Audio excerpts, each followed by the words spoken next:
In accordance with the Open Public Meeting Act of the State of New Jersey, adequate notice of this work session regular meeting of the Franklin Township Council was made as required, indicating that this meeting would take place at the Municipal Building at 7 p.m. on Tuesday, September 30th, 2025. Thank you. If we could all stand for the Pledge of Allegiance, followed by an invocation by Councilmember Potasnik. I pledge allegiance to the flag of the United States of America and to the republic for which it stands, one nation, under God, indivisible, with liberty and justice for all. If there is to be peace in the world, there must be peace in the nations. If there is to be peace in the nations, there must be peace in the cities. If there is to be peace in the cities, there must be peace between neighbors. If there is to be peace between neighbors, there must be peace in the home. If there is peace in the home, there must be peace in the heart. Amen.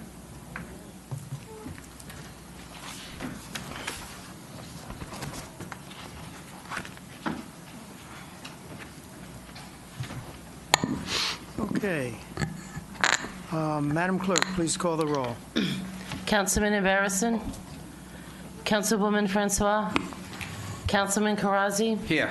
Mayor Kramer, Here. Councilman Onijaka, Here. Councilmember Potasnik, Present. Deputy Mayor Udine, Here. Councilman Vasanella, Here. Councilman Wright. We're on to item number 5 on the agenda. Copies of the agenda are available near the clerk.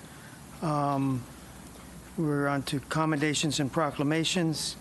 The Save a Life proclamation by Councilmember Karazi and Vasanella.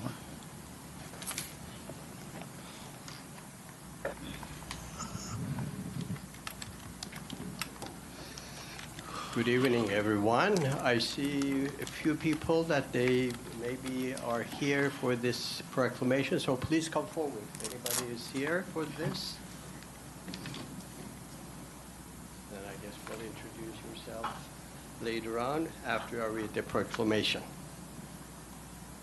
Okay. Save a Life Day, September 25th, 2025. Whereas the Centers for Disease Control and Prevention National Center for Health Statistics provisionally reported 80,391, let me repeat that, 80,391 drug overdose deaths in the United States in 2024. And whereas Save a Life Day was established in West Virginia as a pilot in 2020 and has increased in capacity each year. And whereas in 2024, Somerset County participated in Save a Life Day and distributed over 640 naloxone kits in one single day to residents, contributing to the overall success of the event. 35 states participated and collectively distributed over 84,000 naloxone doses. And whereas Narcan is defined, naloxone, in parentheses Narcan, is defined as an over-the-counter medication that is used to reverse a known or potential opioid overdose. And whereas on September 25th, 2025, all the states in the United States were invited to participate in the first ever National Day of Free Naloxone, and whereas Save a Life Day will be held on the fourth Thursday of September every year. Now, therefore, be it resolved that the Franklin Township Mayor and the Council do hereby proclaim September 25th, 2025 as Save a Life Day. The Mayor and the Council recognize the significance of saving lives and continue to support all efforts to equip our community with life-saving devices such as Narcan. And with me, we have actually 3 ladies that I know them. And here, Donna Lisi, she is the director or the chair of Advisory Board of Health. And we have Phyllis Beal, who is the champion And I believe the lead person for the stigma free. Well, with co-chair. Safi, With- but I was just I'm gonna go also with- here as Should be talking into the mic. Here, why don't you talk into Mike? We have our co-chairs of our Stigma-Free Council, our chair of Advisory Health. So why don't you come up to the mic and please. Hi, my name is Safi Callan. I'm the Special Projects Manager for the Township of Franklin, as well as the co-chair for the Stigma Free Council. For Save a Life Day, we talked about how there's a free distribution of Narcan. We also have that same distribution here in the municipal building, so those that are in need and those that know others are in need can get free Narcan over at the counter with no questions asked. Phyllis and I do the Stigma Free Council, which our mission is to eradicate stigma around recovery, to eradicate stigma around people seeking mental health help. And we meet every third Wednesday of the month. We have 2 more meetings left in this month, so that is October 15th and November 19th. You can come as a guest, you can come and join as a member, and you can come and just celebrate life in Franklin and do programming to help others do so as well. Thank you.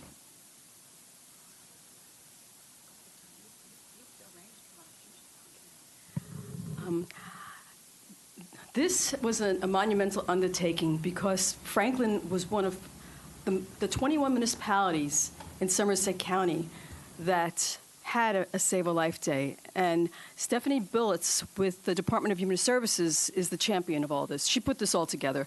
And she gave us the supplies and she helped us to find the sites.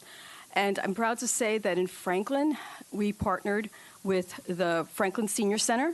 We partnered with the Franklin Food Bank, Communities in Crisis, Communities in Connection, which has a brand new building over by the old BAM Bakery, so that's going to be a walk-in if anyone needs help, wants free naloxone, wants free information for themselves, a loved one, someone they know, just wants to spend some time with compassionate people. That would be the place to go. And also Schoolhouse Pharmacy also partnered with us. So this was a wonderful event. It heightened the fact that we are not over the naloxone. We're not over the opiate epidemic. Naloxone is still very important. In fact, right now we're in the 4th wave in which we're seeing overdose deaths with fentanyl and psychostimulants, meaning cocaine and methamphetamine. And I went to the senior centers because that's one of the growing groups that we're seeing overdose deaths in. And so this is just something to always be mindful of. And if someone offers you naloxone, I would strongly recommend taking it. It may not be for you, but one day you can save a life. Thank you. Thank you very much. It's a really important service, and the grassroots efforts have already been very helpful from what I understand. So we're all supportive of what you're doing. Thank you.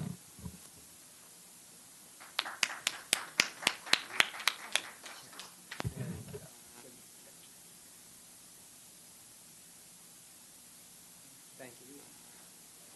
Thank you for coming out.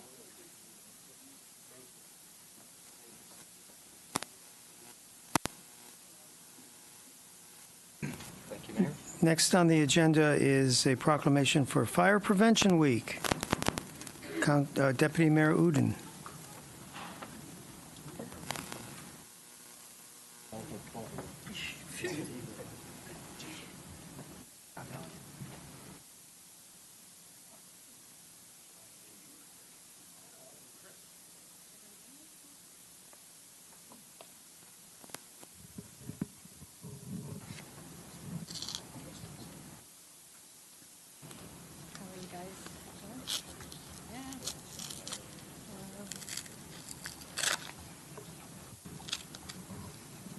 Good evening, everyone.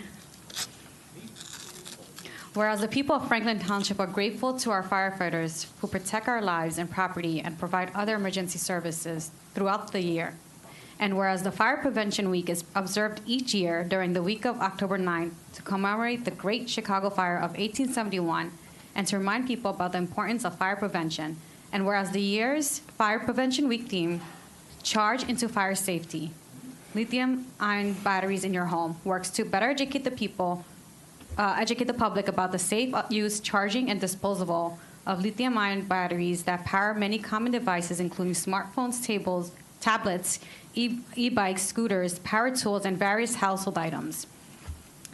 Now, therefore, we, Philip Kramer, Mayor, and Chief Odin, Deputy Mayor of the Franklin Township of Franklin, Somerset County, New Jersey, do hereby proclaim October 5th, 2025 as Fire Prevention Week in Franklin Township and encourage all residents to participate in fire prevention activities and to support the fire safety education efforts of our local fire departments and emergency personnel. In witness where we have hereon set to our hands and cause official seal of the Township of Franklin to be affixed this 30th day of September 2025. I just want to say that, you know, I hear about this a lot when I walk, and the one thing that I provide advice to folks is, you know, be careful of those third-party chargers that you guys get off, because a lot of this, and I'm sure Mr. House here will mention, is that it's one of the causes, you know, when you get batteries off of things that are not branded or they're not meant for a specific item that's mentioned, it can cause fires and it can cause a lot of issues. So do you want to add anything else, Mr. House? Or? Sure. Thank you, Deputy Mayor. Yeah, this year's theme is to charge into fire safety and your lithium-ion batteries safety. And they're everywhere in our homes. As the Deputy Mayor said, our cordless power tools, our cell phones, our laptops, our cameras, remote-controlled toys, numerous appliances, your cordless vacuums, everything is using these batteries. And as she said, one of the big things is to buy safely. Buy things that are UL listed. If it's not UL listed, you should avoid that purchase and not use those devices. And one of the things that we're finding is exactly what the Deputy Mayor said, is people are using knockoff batteries or knockoff power cords. And when a device gets approved by UL, it's designed with the manufacturer's charger and power cord. And if you use one that isn't, there's the strong possibility that you could end up causing a problem. So you need to follow the manufacturer's instructions and use the manufacturer's equipment. The other thing is disposing of the batteries when they're, you need to get rid of them. You should never throw those lithium-ion batteries into the garbage, because they may still have some charge in them. What happens is when you throw them in the garbage and the trash truck comes around, it gets compacted and the battery gets crushed, and if it still has a charge in it, it can cause the truck to catch fire. We're seeing both with trash trucks and the recycling trucks, fires involving that. So what you need to do is not throw it away in the trash, take it to either the Somerset County Hazardous Waste Days, which I believe there's one coming up on the 18th, which is the last for this year. But even if you miss that, there's an organization called Call2, the number 2, recycle.org. Call2recycle.org. And when you go to that website, you put in the zip code, and it will give you all the facilities around here that take lithium-ion batteries. Lowe's and Home Depot are big companies, Staples, but it'll give you a list of places. And if you have, the one thing that the Lowe's and Home Depot and stuff won't take, because they can't, is the large batteries for bicycles. But at that same website, you can click on a bike battery and it will list, there's a number of bike shops in there's one in Hillsborough, I think there's 2 in Princeton, where you could take the bike batteries or the e-scooter batteries, and they will recycle them for you. All right, thank you very much. Okay, thank you very much.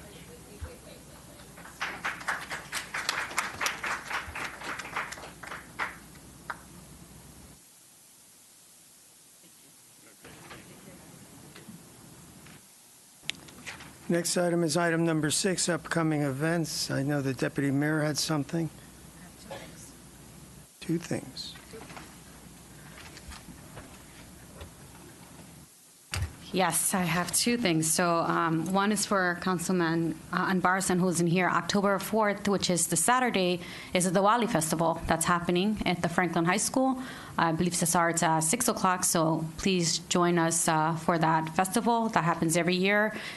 Thousands, I think last year we had 1,000 or so, or 2,000 people that showed up. So it's a pretty massive festival, and it's really nice and interesting to learn about other folks and their culture and just the diversity in Franklin. The second one I had is we're doing another movie night, Mayor, in town at the Nassau Park, and we're showing Finding Nemo, and we're going to give some light refreshments sponsored by Assemblyman Joe Danielson. So that's happening on October, I'll tell you, I just saw that,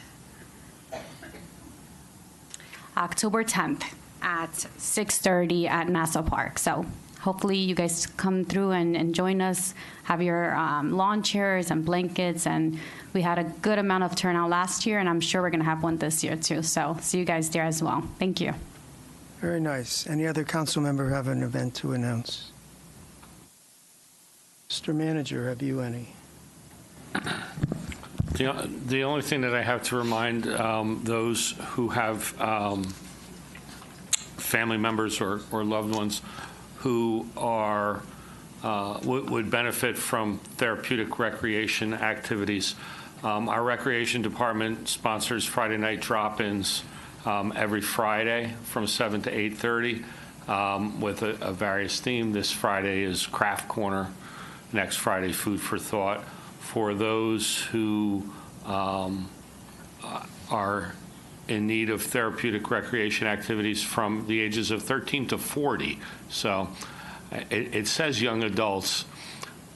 There are some who, I guess, I don't know, I thought 60 was still a young adult, but apparently we cut the line at 40 for young adults for our therapeutic recreation programs.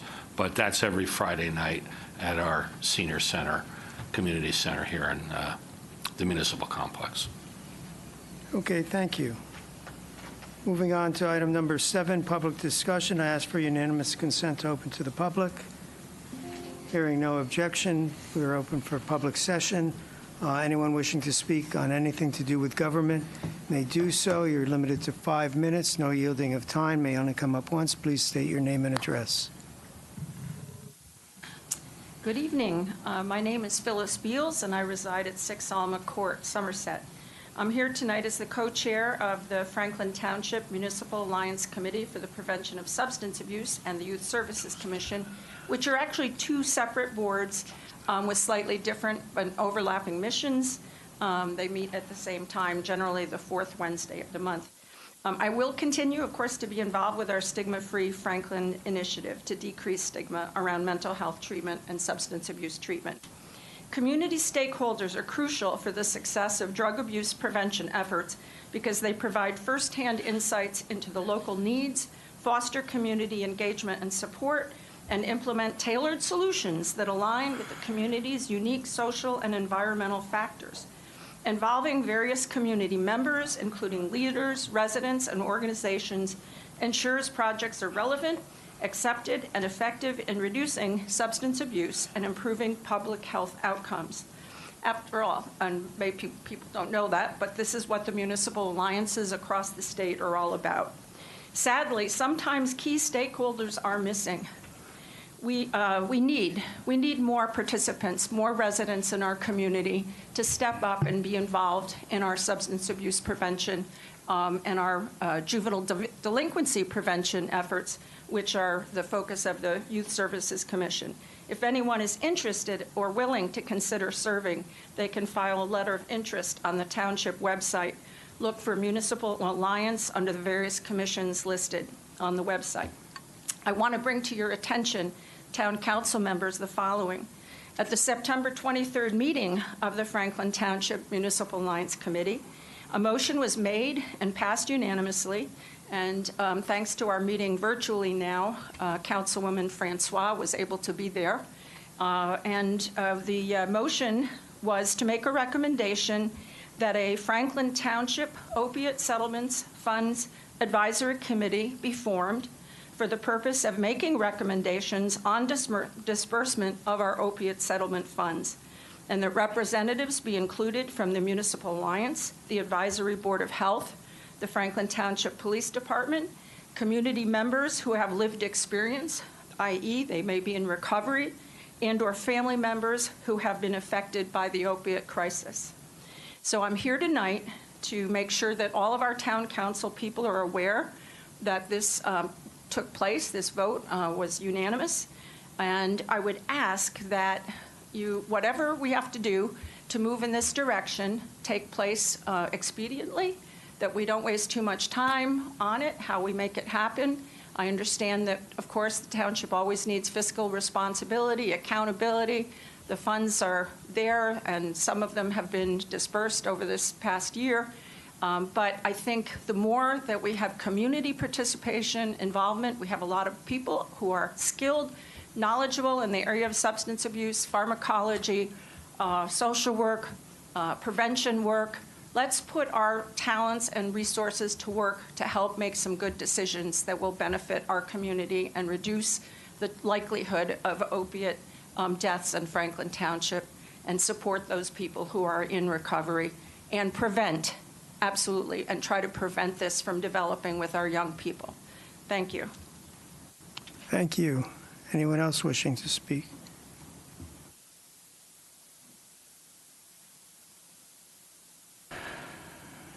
Hello, my name is Barbara Burns. I live at 79 Haverhill Place in Somerset. And I believe I've spoken to a couple of people on the council about an issue that I'm having. I live at Quellbrook at Country Club Homes, which is off of Cedar Grove Lane, and it is directly adjacent to the Cedar Grove Center, the plaza there, at 120 Cedar Grove Lane. And the residents that live there are having, or have been having for a while now, an issue with the tractor-trailer parking behind the gym. Over time, there's more and more tractor trailers that are parked there. And the reason I decided to come tonight was because I saw the Ordinance F here, routine use of on-site generators powered by fossil fuels is going to be, an ordinance prohibiting it. I was wondering if we could piggyback onto that, an ordinance not allowing tractor trailers to park in a shopping plaza adjacent to where people's homes are, especially when in the summertime these refrigerating trucks have been running their diesel engines all day and all night long, emitting all kinds of fumes to the residents that live in the homes there. I know other people have approached some of the council members here about this issue. I seem to have come up against a wall, a wall of, I don't know what it is, but I haven't heard back from anybody, and nothing is done. The owner of the shopping plaza doesn't have their name listed anywhere, and also there's a lot of debris, garbage, junk, all over the grounds in the back of the shopping center, adjacent to near where our dumpsters are. So between Country Club Homes property and the shopping center property, there's like a wooded area. And in that wooded area, there's all kinds of tires and mattresses, and it's awful. It's just awful. So if somehow something could be done to send a letter to the owner of that property, asking them to clean it up, and if there could be an ordinance, I believe there are ordinances in the township prohibiting tractor-trailer parking in shopping plazas, other shopping plazas within Franklin Township. If we could somehow use that same ordinance and apply it to this particular shopping plaza, I mean, we're at Quailbrook Country Club Homes, and you know, it's not pleasant to have to listen to the rumbling of the diesel and smell the fumes. Right now, my husband's going through cancer, and it just makes me wonder where he got that from, having to smell all those fumes.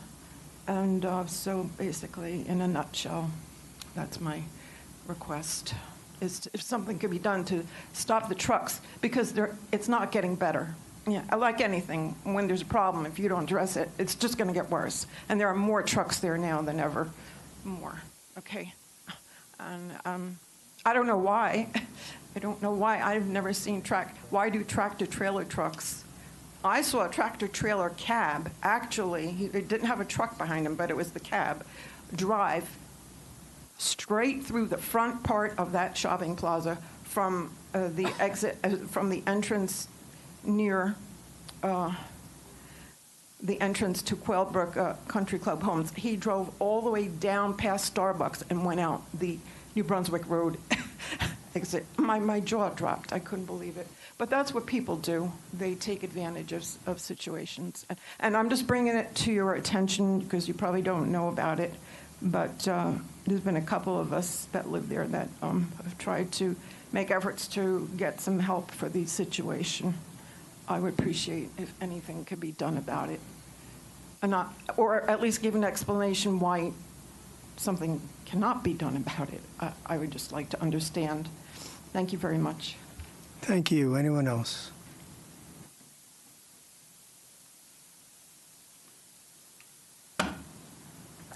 Good evening. I'm Deborah Inman, 67 Roberts Road, right here in Somerset. And this is my second time coming to complain about a rooster in my neighborhood on Phillips Road. I've been to the zoning board, and to no avail, the rooster is still there. And it is to my knowledge that the ordinance for having farm pets in a residential area has been modified, but however, there is a provision in the ordinance that says prohibited practices. Roosters are prohibited in residential areas to prevent disturbance due to crowing. This rooster crows all day, every day, okay? It is the third house from Matilda and Phillips Road.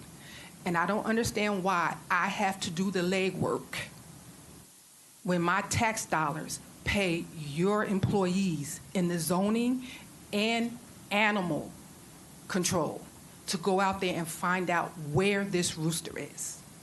It's been over a year, and it has got to stop. Thank you.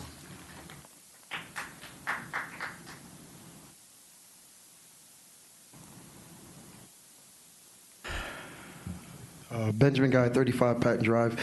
Just to highlight a couple of events, because next month is Breast Cancer Awareness Month, and I didn't hear really talked about yet for next month. So a couple of events that public might need to know about. One is annually, Sister to Sister does their event, which is going to be hosted in Piscataway on October 4th from 8 a.m. to 5 p.m. in Johnson Park. It's not hosted in Somerset this year, but it's hosted in Johnson Park this year. So just in case everybody wants to know, October 4th for Sister to Sister's Breast Cancer Walk.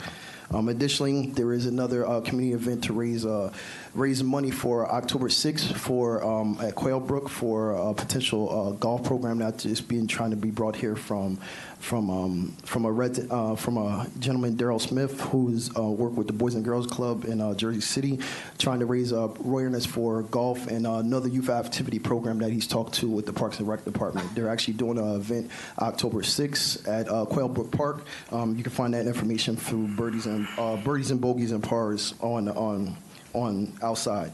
Again, October 12th, there's another breast cancer walk in Johnson Park again by Sharper Minds, 1 to 4 p.m. It's Run, Walk, and Struts. That's another local event during October for breast cancer awareness. And then Sister also has another event October 13th in Ringwoods at her and Glenn's course, 7:30 to 3:30 as far as another event.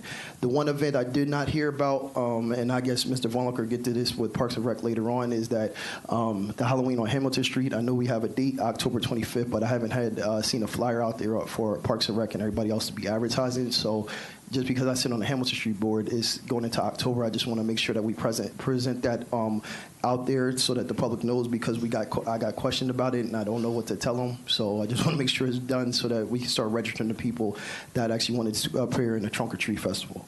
So that is one thing. The last thing I got a question on is because Ms. Francois and Ram is not here, but I always ask about the workforce portion of what we're doing. One is I want to know where we stand, because specifically for Ram, when he comes back, is that we tried to do an event with Raritan Valley at Consolata Property for the last 3 to 5 years for workforce things.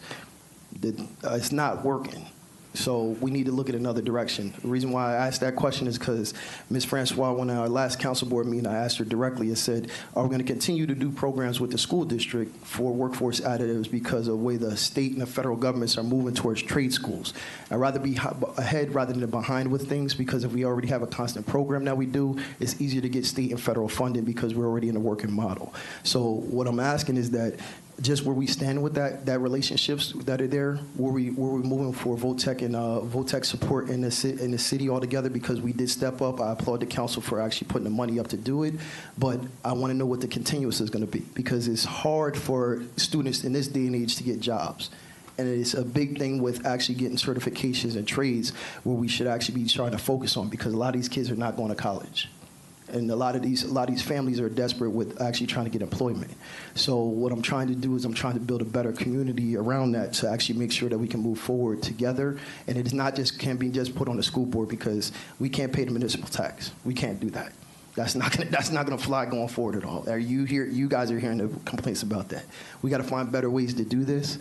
And again, for a city government to actually step up, like other city governments, to advocate for this, it would actually help out a lot for the families and the residents that are here, because a lot of these kids are not going to jobs. They can work for the Parks and Rec Commission. They can work in civil service. They can work in other areas, and we got to start looking at backfilling that. So it's not just on the school district to train these kids to do that. It is also on us as a community to actually push these type of things. So that is my time. Thank you.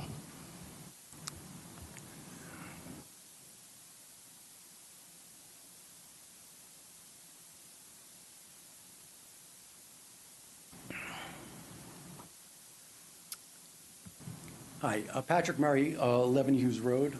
Even though I live off of JFK Boulevard, I spent a lot of time on the west side of the township, largely because my daughter is a Girl Scout and has spent many summers at Camp Oak Spring over there on Western Road, and she's now a lifeguard there, so we're going to be spending many more summers dropping her off while she does that. So I see a lot when I drive through there about the warehouses and the development that's happened there, and I do have some questions because I've been hearing some things that have confused me. I'm hopeful that maybe you can clarify some of what I've heard here. So my understanding is that the council has passed an ordinance that bans future warehouse development.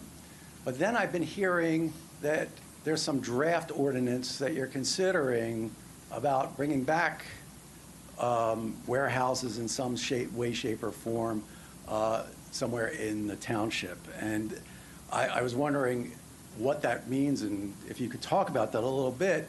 And if you do bring warehouses back, I've also heard that we can make them pay a little bit more of their share through something called impact fees. I've heard people talk about the fact that these are in other towns, and they help to raise the revenue that warehouses bring. And so I haven't heard anything about that from council, so I'd like to know a little bit more about those two things, if you would, in your time for discussion of the public questions. Thank you. Anyone else wishing to speak?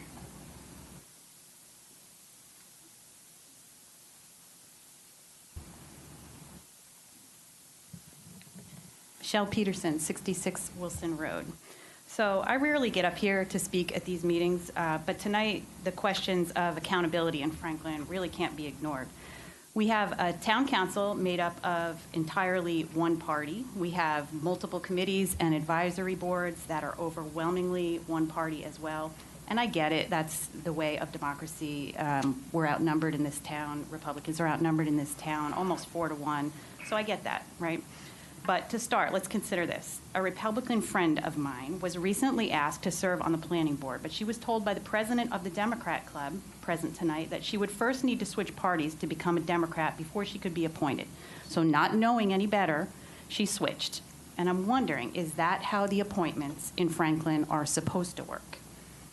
Then there are questions of Oprah requests. So the law says, as far as I understand it, that responses should come within 7 days of an Oprah request. But sometimes that happens and sometimes it doesn't, and I'm aware that you're allowed to have extensions up to a certain point, and that eventually they can even be denied, but that's not the case here. So in early August, I filed a request for records on who handles our tax appeals. And I didn't get an answer until I physically went to the clerk's office last week. I had to physically go in there. And what I found is maybe the reason why my request was so delayed. I found that the firm of Schaefer and Jello was handling our tax appeals. Schaefer being our Somerset County Democrat chair. Tina Jallo is obviously the surrogate. From what I understand online, and I could be wrong, they are part of that firm. So over the last 10 years, Franklin's paid that firm more than $1.2 million. So I'm wondering, why did it take so long to get those records? By the way, we still haven't gotten our line by line of the budget that we've requested through Oprah. That's been since early August as well. I've just given up on that one. Conflicts of interest are another issue tonight. I'm going to save that one for last in case I run out of time. Respectfully, to the mayor who accused me of insulting him recently, because I said Democrats don't always pay their vendor fees. And I gave you the example that at 4th of July event, Democrats set up tents and tables without paying their fees or reserving their space. You said it was an oversight. Okay. It did leave the Recreation Department in an awkward position of asking sitting council members to pay the fee after the fact. That's very awkward for them. Shortly after, the council decided to refund everyone's fees that night, even though the event went on. So I don't know, is that done to make the Democrats look better for not paying their fees in the first place? I don't have any idea. But it's still happening today. The Democrats are advertising a weekly day of action. These are events at the Township gazebo through October 26th, and they haven't reserved or paid for those dates, yet they're using the gazebo anyway. So that's 5 hours a day, 5 days a week, 5 weeks in a row, totaling 25 hours. And at $25 per hour, you guys would owe $625. So my question is, are you going to pay that? Are you going to be required to go through the same reservation process as every other resident and group in this town? And when our organization has a gazebo reserved on the 26th, the same day that you're advertising, who gets it, you or the people who properly reserved it? So again, I don't really like coming up here to speak at these meetings, but I really feel like these questions need to be asked. I think it's a very coincidental and interesting question that the gentleman previous to me had. Gives you guys a good chance to counter anything that we heard last night. I think that's very coincidental. And I believe that at the debate that we heard last night, everything that said was accurate. And I can explain that later if anyone would like to see me outside.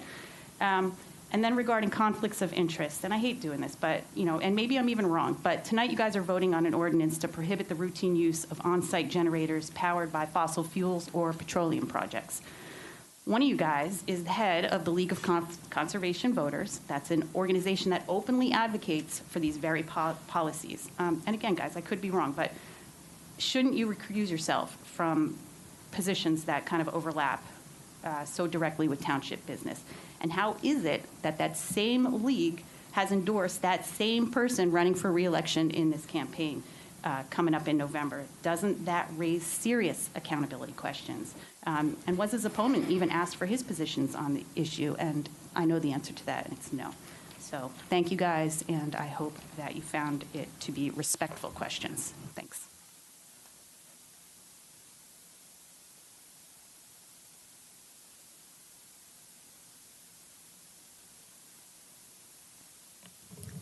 Dina Lux, 51 Patriots Way in Somerset. I was at a forum last night, and I have a question about emergency response time. At the forum, I heard that our town, our entire town, has only 2 ambulances that respond to medical emergencies. I also heard that the Amazon warehouse had 250 emergency calls. Is that true? I want to know if that's true, and I just am curious about your response to that. Thank you. Anyone else wishing to speak?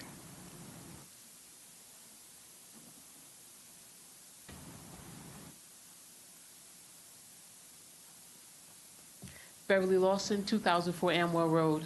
I'm here to revisit my pothole question. All right, I don't know if it went through to your website because I did it on 2 different computers and it's still processing. So I don't know if it went through.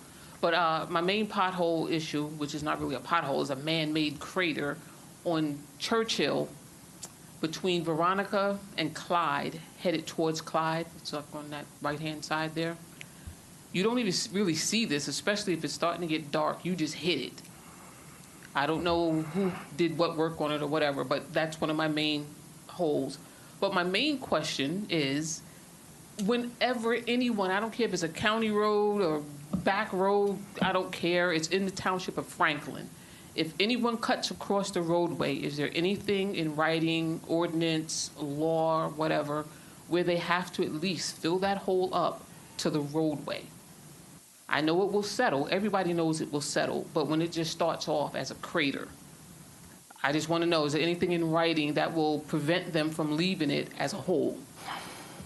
All right. My other question is, and something I just noticed the other day going down World's Fair Drive, where the old ice skating rink is, it still has that name up there. And I checked, and it's no longer that. So is there anything that prohibits people from putting up the real name of what a business is in town? Because that sign's been there for more than a year, and that place has probably not been that in like 2 years. So no ordinance or anything to force people to put up the correct name of a business so they could just leave it as is. Okay, good to know. Thank you. Anyone else wishing to speak?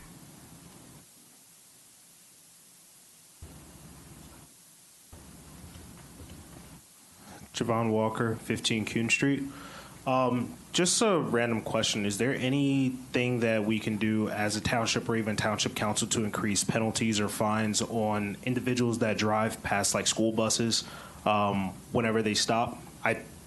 There are so many divisive issues in townships and in the country altogether, but one thing that just doesn't make sense as to when drivers, they see that a school bus is stopping and letting kids on and off, and people just bypass that and go across the stop sign. I'm just wondering if there are any increased penalties or ways that we can, I don't know, add in speed bumps or do whatever in order to make sure that kids don't get sideswiped when they're getting on or getting off of the school. That's the only thing that I have to ask. Thank you. Thank you. Anyone else? Seeing no one come forward, I ask for unanimous consent to... Mayor. Oh, okay. Thank you.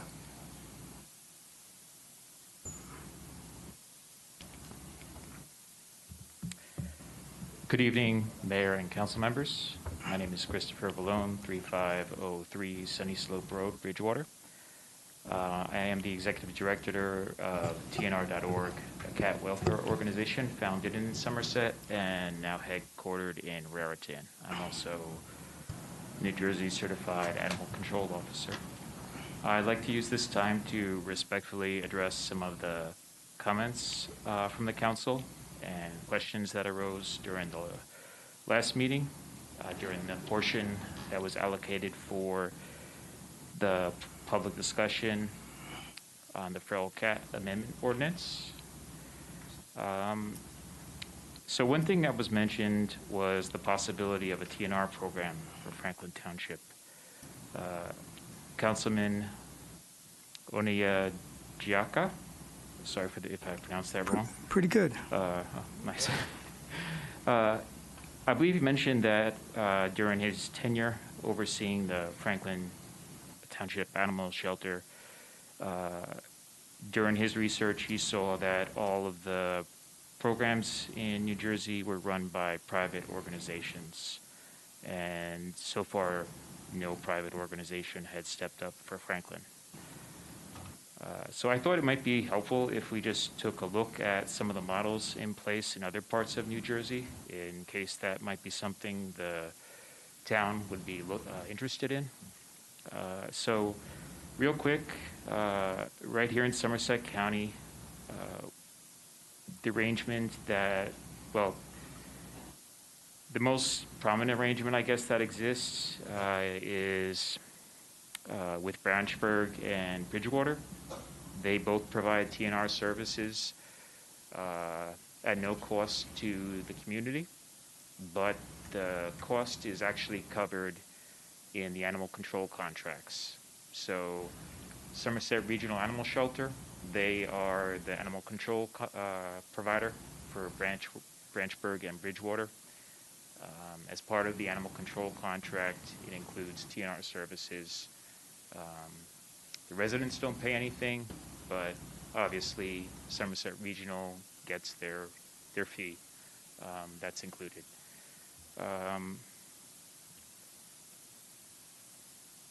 I guess another model you could say, which is newer and more innovative, is Essex County. So Essex County, they have their animal control provider, but separately they contract with 3 TNR organizations. Again, these are private organizations, similar to what the councilman had suggested. But they're providing the TNR services, they're managing the programs, these 3 organizations. They're overseeing the trapping, making sure these cats get fixed. And basically they do have contracts with the county, so they are getting reimbursed for the fee of the spays and the neuters for these cats. So in a nutshell, that's kind of how it works in the state. If the town is interested in something like that, I would suggest that there's probably no shortage of organizations that would be willing to step up and work with Franklin. There is just the obvious issue of the fees for spaying and neutering, which does add up. Lastly, Mayor Kramer, you mentioned that you looked at the available studies on TNR several years ago. I don't remember exactly, perhaps 10 years ago. And you found that the data was kind of sparse. And, I commend you for trying to look and see, whether it actually works. I can tell you that there is more data available now, and most of the long-running studies show that TNR works if it's done correctly, especially if it's accompanied by general education to the public that includes the importance on spaying and neutering their personal pets, which, again, it's kind of it's a broad effort. And in conclusion, if you're interested, I'd be happy to present some of the studies to you and have a discussion about whether it might be something that could work in Franklin Township in some fashion. Thank you. Sir, my card. Contact me and I'll get a meeting with you, myself, and Councilmember Potasnik, figure it out. And it was actually me that said that statement about others, that we need public people helping. People mix up Charles and I all the time, so that's okay. Well, I was once 3rd Ward councilman, so that's why. Anyone else wishing to speak? Oh, you're double teaming us.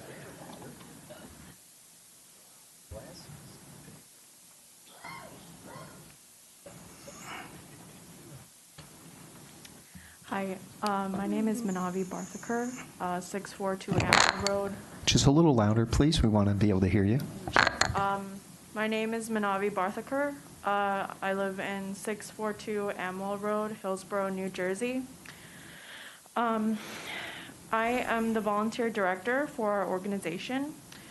The 1-hour feeding time limit for feral cats is impractical.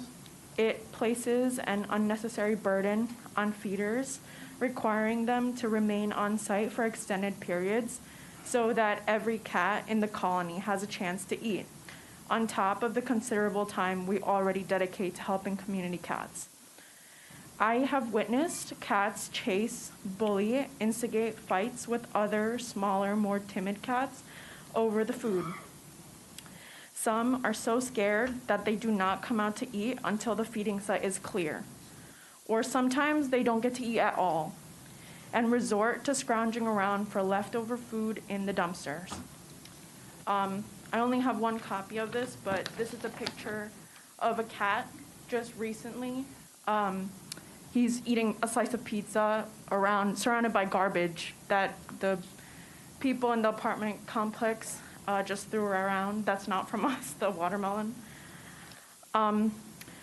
Over time, this competitive behavior can lead to malnutrition, stress, and social isolation for the younger, weaker members of the colony. And therefore, only a short feeding period, with the short feeding period, the vulnerable cats have little to no chance to eat. Instead of promoting health and order, this restriction unfortunately can lead to starvation, malnutrition, and increased suffering among the most defenseless members of the colony.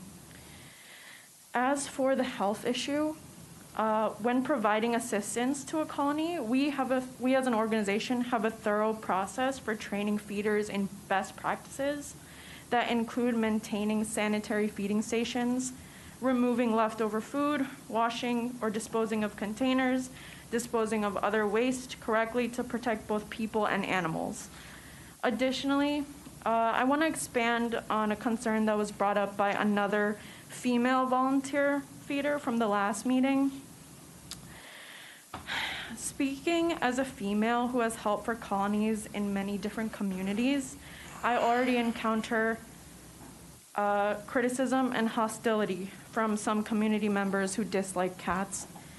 And at times, I have unfortunately endured comments that made me feel uncomfortable and unsafe. Extending the time that a feeder must remain alone at a feeding site would make this volunteer work less safe, especially for females. Lastly, as we observe September's National Suicide Prevention Month, I want to share that as a person who has endured struggles in the past, caring for feral colonies has been more than just volunteer work. It's given me purpose. After a very rough period in my life and a hospital stay last year, helping these cats have given me something to look forward to each day. And knowing that there are cats that depend on me to continue living another day has kept me grounded and motivated to continue to maintain and manage colonies through TNR. Their quiet trust reminds me that even small acts of kindness matter and that life, both theirs and mine, also has value. Restrictive feeding ordinances may seem minor on paper, but they can take away the lifeline that this work provides to both animals and people who care for them. I hope the council members will consider not only the welfare of the cats, but the pressure that will be put on feeders like me if the 1 hour restriction is not removed. Again, I work 3 jobs. I work in an elementary school for special education. On top of that, I work for animals, taking care of them. And then I'm also going to be working as a professional, play-based therapy partner for kids with autism.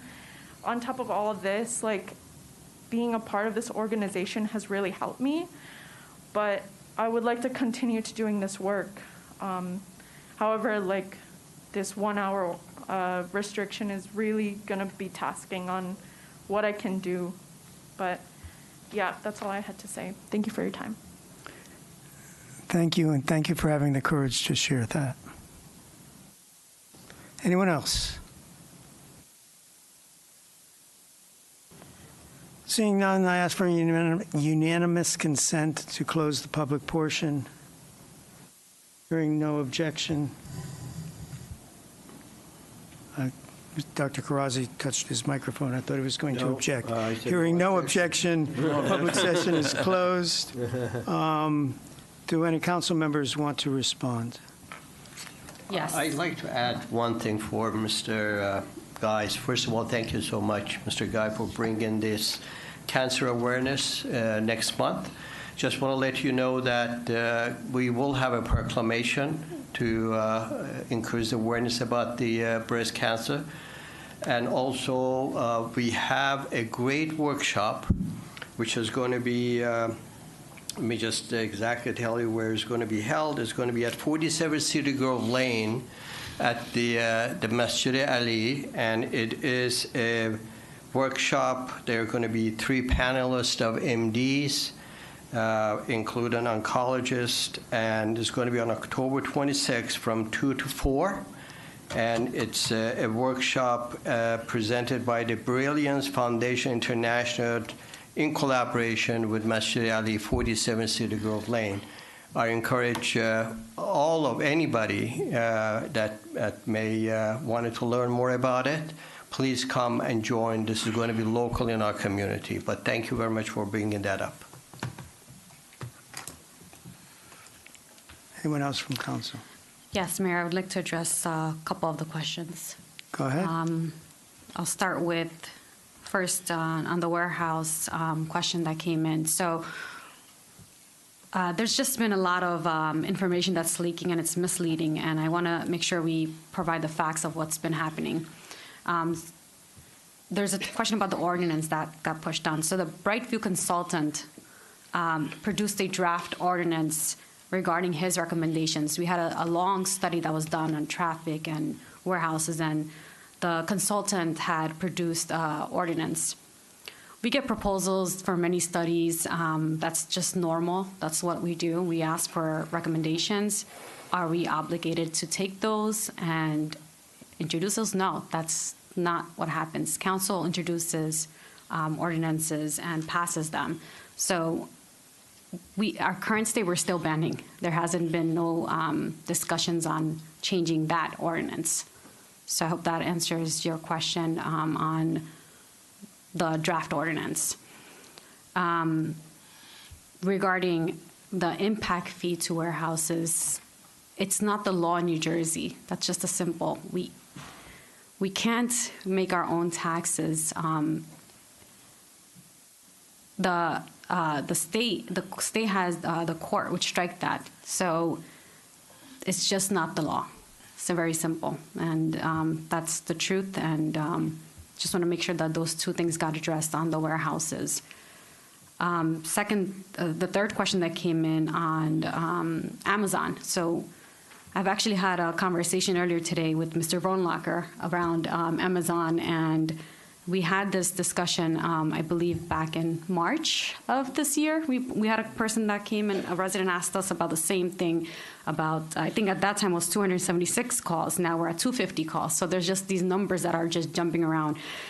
The actual calls from 2024 is 245 police entries that were made with Amazon. Now, police entries, let's just make sure we understand what this is. These are categories, right? It could be all sorts of calls. It could be trees downs, suspicious activities, anything around fire alarms, parking complaints, right? These are typical calls that a facility like Amazon, like it's a 24/7 operation facility. So these are common things that can happen in that. And around the 245, about 80 of those were security checks. That's done by the police department. Those are normal standard checks that the police department does in certain locations with cars that are heavily parked, because just, again, that's part of their normal random patrol at night that they do. So it's not out of the ordinary that this happened. I think, these are average numbers, and Mr. Vonlacher can add onto that if he has anything additional to that. Sure. I mean, so the 245 entries into the computer-aided dispatch system for the police department is certainly not out of the norm for a facility that operates 24 hours a day. I mean, and again, like the deputy mayor said, when I looked at the call types, you know, they're all coded calls. The largest number was security checks. That's just a police officer on patrol who happens to be driving through the parking lot and calls into police headquarters to the dispatcher and says, I'm conducting a security check at Amazon at 601 Randolph Road, or any number of locations. You know, while I was having a conversation with the deputy mayor this afternoon about this topic, I also happened to have, she called in when I was on the phone with the acting public safety director, Lloyd Fredericks, and I said, run Middlebush Park for calls for 2024. And I don't know, there were 840 entries for Middlebush Park. And like 780 of them were park checks. It was a police officer driving through the parking lot and calling in that they did a park check. That's done throughout the town at countless locations. I couldn't even tell you how many times. Shopping malls, parks, anywhere where there's, you know, nursing homes, things like that, where there's checks done. That's not uncommon. The other thing we checked was EMS calls, because apparently that's what you were asking me that was raised. And I will tell you that that question was asked in March of this year at the microphone here in this council. The person who went to the microphone said that there had been 200 and some odd EMS calls at Amazon. And I logged in and said, that's simply not true. There were about 60 EMS calls at Amazon in 2024. And I double checked again today, and there were about 60 EMS calls at Amazon in 2024. And in the last 6 months, there have been 11. And I was also educated by our public safety director today. There is actually 24-hour-a-day on-site medical staff at the Amazon warehouse so that they don't have to rely on local EMS and be a burden. They pay for their own medical staff 24 hours a day, 7 days a week at the facility. These are things that, you know, like I said, whether it be an EMS call, you know, every type of location can be a demand. But in this particular case, I certainly don't think that 250 calls at a facility that employs over 1,000 people 7 days a week, 24 hours a day is excessive as far as demand on emergency services for the town. It actually seems, in all honesty, pretty light. So that's what I have to thank add. you. That's why I wanted to make sure that these numbers are coming out as what we are seeing from our police director as well. And then to also answer around the two ambulances that are in-house.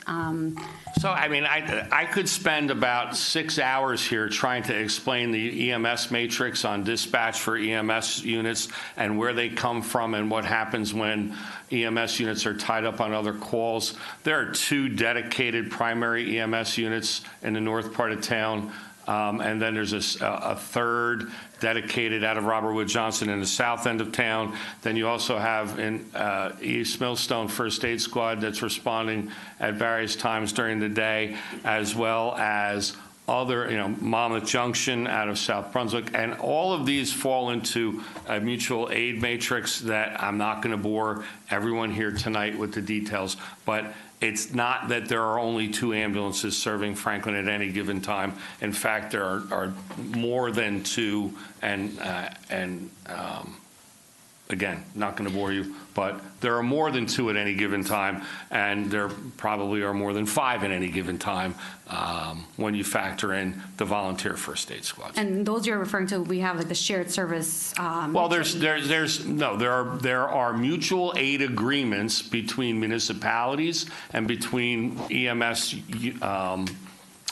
entities, all right, whether it be Robert Wood Johnson and others that exist, and those agreements are they're not shared service agreements between towns.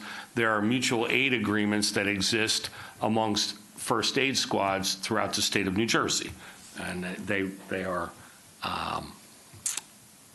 they're what dictates where you go when your primary ambulance is not available. And I mean where you go, where our police dispatch center goes to dispatch ambulances. Thank you, Mr.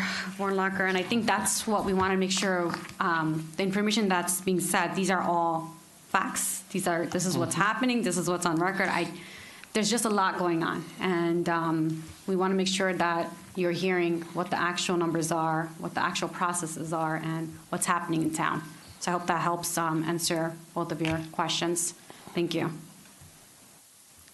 Any other council members? No, just ask the manager if he could address. I have answers for a whole lot of questions, Okay. Mr. Vassallo. I have nothing, We'll get Mayor. to me. He's going to you first. Well, I'm good. I'm good. Thank you for running the meeting, Mr. Vessel. You're welcome, Mr. Mayor. I have a comment. Mr.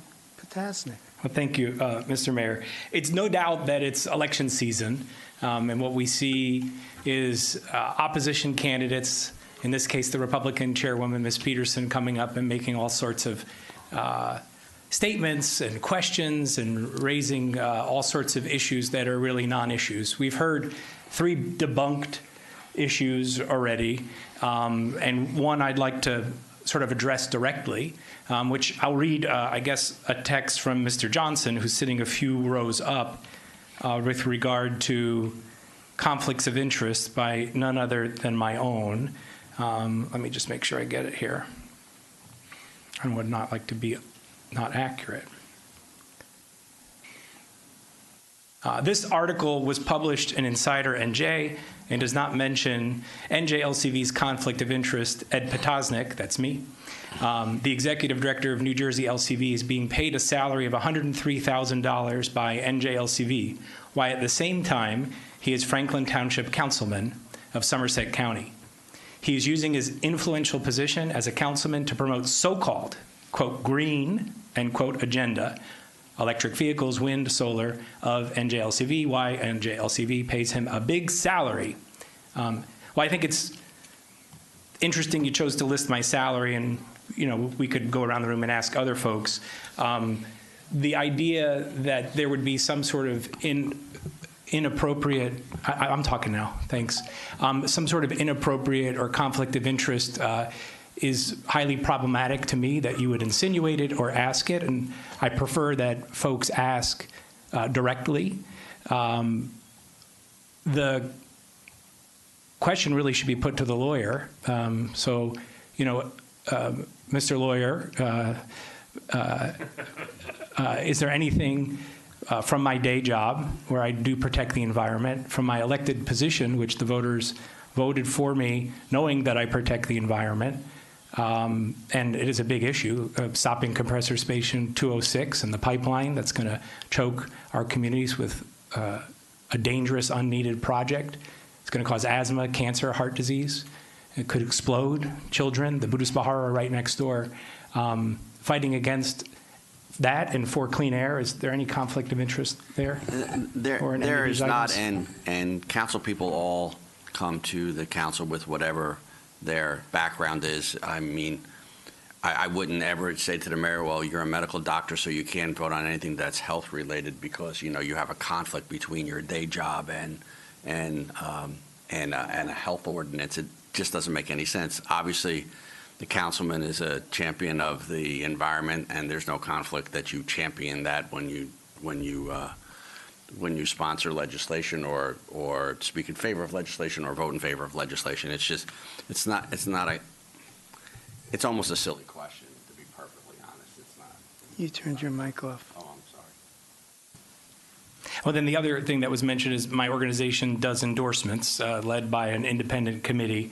The insinuation was made that the opponent that's running against me, who's not here today, I guess unavailable, was not asked for that endorsement. And I can say by past practice, that's not the case. Every candidate who files, the email address that is used in the filing on the petition, invitations to apply for the endorsement are given, and every single candidate that applies is interviewed.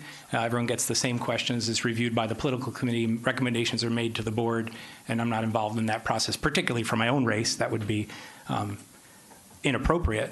But we have a very rigorous process and endorse Democrats, Republicans, and independents in my day job. Is that a conflict of interest to be endorsed by an organization that you work for your work to support the environment? Well, of course it's not, and not only that, it's the legal conservation voters' First Amendment right to endorse whoever they want to endorse. And I don't think a political party candidate can dictate to them how it is they conduct their endorsement process, no more than we could dictate, for instance, how the Republican club endorses its candidates. I'm assuming it only endorses Republicans. So, you know, is that a conflict of interest because only Republicans are allowed to be endorsed? Once again, it's a nonsensical question. Thank you. I agree it's nonsensical. I think what would be more nonsensical is, and a conflict of interest for me, is to not fight for the environment in every single aspect of my life, in my personal life, what I do at my home, and the choices that I make, and things that I purchase. For example, my mom gave me a little hassle today because she had some company over for lunch, and the company that came said, no paper plates for dessert? And they said, no, it doesn't allow paper plates. We have to wash the dishes. I try to walk the walk in every single aspect of my life because it's important. And it's important for our children, our grandchildren. I hold myself to a high standard. I think what you find in this entire council, and I'm proud of that, is honest leadership. We're going to tell you how it is, and we appreciate the opportunity to respond to this, the silliness and the sort of mudslinging, but it's not atypical. And thank you for your time. Glad we're being respectful. Mr. Wright, you had something? Yes, sir.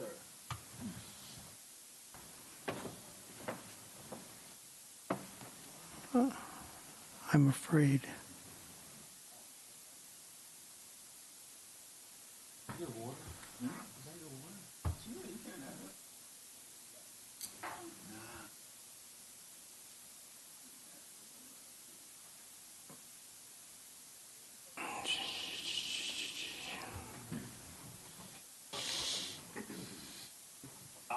There we go.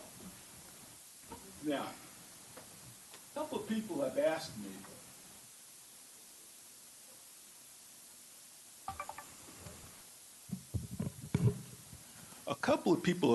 me, about our budget. And they asked me, Carl, why does it cost so much money to run our township?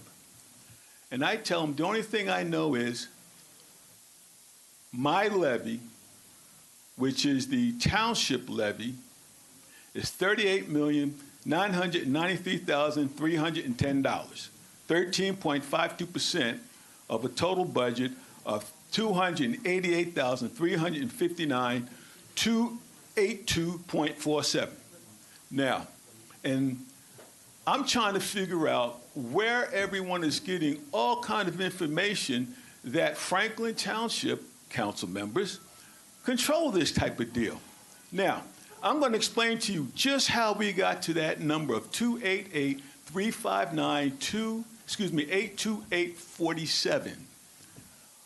On column number 3, where it says 2024 to revise 2025, you'll see $14,422,075.50 cents. That was an overage that the state allowed the township, the high school, the BOE, to add into their budget because of lost salaries, the programs that were canceled, all kind of good stuff. So they said, hey, you got an exemption. They stuck in $14 million. Now, the original amount that was due was $165. And that's the fourth column over, which is the estimated 2025. That was $165, and that would have kept you at 59.86 of the tax bill. Nobody would have cried about that. But we added $14 million to that, and we came to 177, and everybody hit the roof. Again, look at your municipal tax. Didn't change. Didn't change. The actual from 2024 didn't change. It was $37 million, and the estimate for 2025 was $38 million and wrap it over to the amount of the levy for the revised vision of 38,993,310. It didn't change. So whenever you're out there and you want to ask, well, Carl, why did the municipal budget change? Or why did the taxes go up so much? School board, 14 million, not the township. And you see, the problem is people say taxes, and taxes takes in everything, from the county general tax to the open space tax of the county. Their whole county tax was $1 million. That was revised. So it's now at $48 million, and that's 16.65% of your tax bill. Franklin Township, we have a lot. We included a lot. Open space. What else we got there, Bob? Besides open space, what else we got there? Fire tax, which I think was at 10. Yes, 10,250. Everybody sees that, and that was 3.55% of your budget. Again, if everyone takes the time, and this came off of the first page of the tax levy. Everybody got that page. Everybody got that page because you picked up the book, which is our budget book. You would have saw it there. You would have saw it there. The only thing you didn't see was that 14 million. Am I right, Bob? Yep. So, everybody got it? Because as my friend Chris Wallace would say, if you don't know, now you know. Okay? Okay, thank you, Mr. Wright. A lot of people asking questions and then leaving. Don't seem interested in the answers. I guess just asking the question is what they wanted to get across. Let's see. I'll leave the buses to Mr. Vornlacher. Accountability. I respectfully, since the question was asked respectfully, I don't really care what the president of the Democratic Club, the JFK Club, answered about how to get on planning board. That must have been her opinion. The way people get on planning board is we have a screening committee. We take the planning board very seriously. They're screened. That information is presented to council, and then council makes the decision how to do it. She neglected to say that she, as a Republican, is on a committee, and she also neglected to point out that my representative on the planning board that I pick is a Republican. Actually used to have her seat. As far as the budget being line by line, anyone watching now can go to the website under government or under departments, go to finance, and there's click on finance, and that'll bring you to a page that has the budgets for years past, the user-friendly budget, the introduced budget, and the final budget. Is that so? And they are there line by line, and when council has the budget hearings, in the agenda is the exact same paperwork that council gets to look at, that the public can see. As far as what happened on 4th of July, I believe it was, that was one person doing one thing that was inappropriate. I corrected the person for it, and the decision to pay back vendors what they spent was actually made before she made her complaint. So it was not in reaction to her complaint, and here we go trying to make a good thing into a bad thing. Finally, as far as the use of the gazebo on Sundays, anyone can go use a pickleball court, a tennis court, a basketball court for as long as they want. If they haven't reserved it, then they have to share it if someone else comes along. But if you don't reserve it, you can still use it, virtually any of our outdoor facilities. No, you can use any of our recreational facilities to include the gazebo if you want to make sure that no one else is using it. When you want to use it, then you pay to reserve it, and then you get what's called an exclusive use permit. So the County Democratic Committee was using that as a gathering point. And by the way, they put up a sign once. There was a campaign sign, and I personally took it down and explained to them how they couldn't do that. By the way, it's $10 to rent the gazebo, not $25. $10 an hour. And when I have events there, I pay $10 an hour. Potholes, scuba, cats I covered. I think the rest were yours. I think a lot of it is from me, right? Yep. Yeah, there is. And unfortunately, I was going to try to go in somewhat order, but I'm just going to be scattered here. Tractor parking. I'm going to have it. I have it all written down. I'm just saying I'm going to be scattered in the order in which, unfortunately, the woman who complained about the trucks parking in the parking lot is no longer here. So I'm going to skip over that for the time being. I'm going to address Ms. Inman, and I've already texted the animal control officer, and she indicated that she will go out to Phillips Road tomorrow to enforce the ordinance that was just recently adopted that prohibits roosters. So that's taken care of. Told her 1, 2, 3 houses somewhere in that stretch. She's pretty good at finding them. Roosters shouldn't be hard to find. So she'll be out tomorrow morning to do that. Maybe I'll ask Mr. Guy to convey it to Beverly Lawson, who left. I tested our website to report potholes while I was sitting here, and the system works fine. You can let Ms. Lawson know that I get every single email that is submitted for potholes or any other type of complaints, and I have not received any for Churchill Avenue. So tomorrow morning I will report to, oh, there you are. So I checked the system, it's working fine. I get all of the emails that get generated by the website, and I got none from you, but I got mine just now when I checked it. So you obviously didn't submit it in the way. Go to the main page. I'm going to give you instructions. Go to the home page and scroll down just a little bit.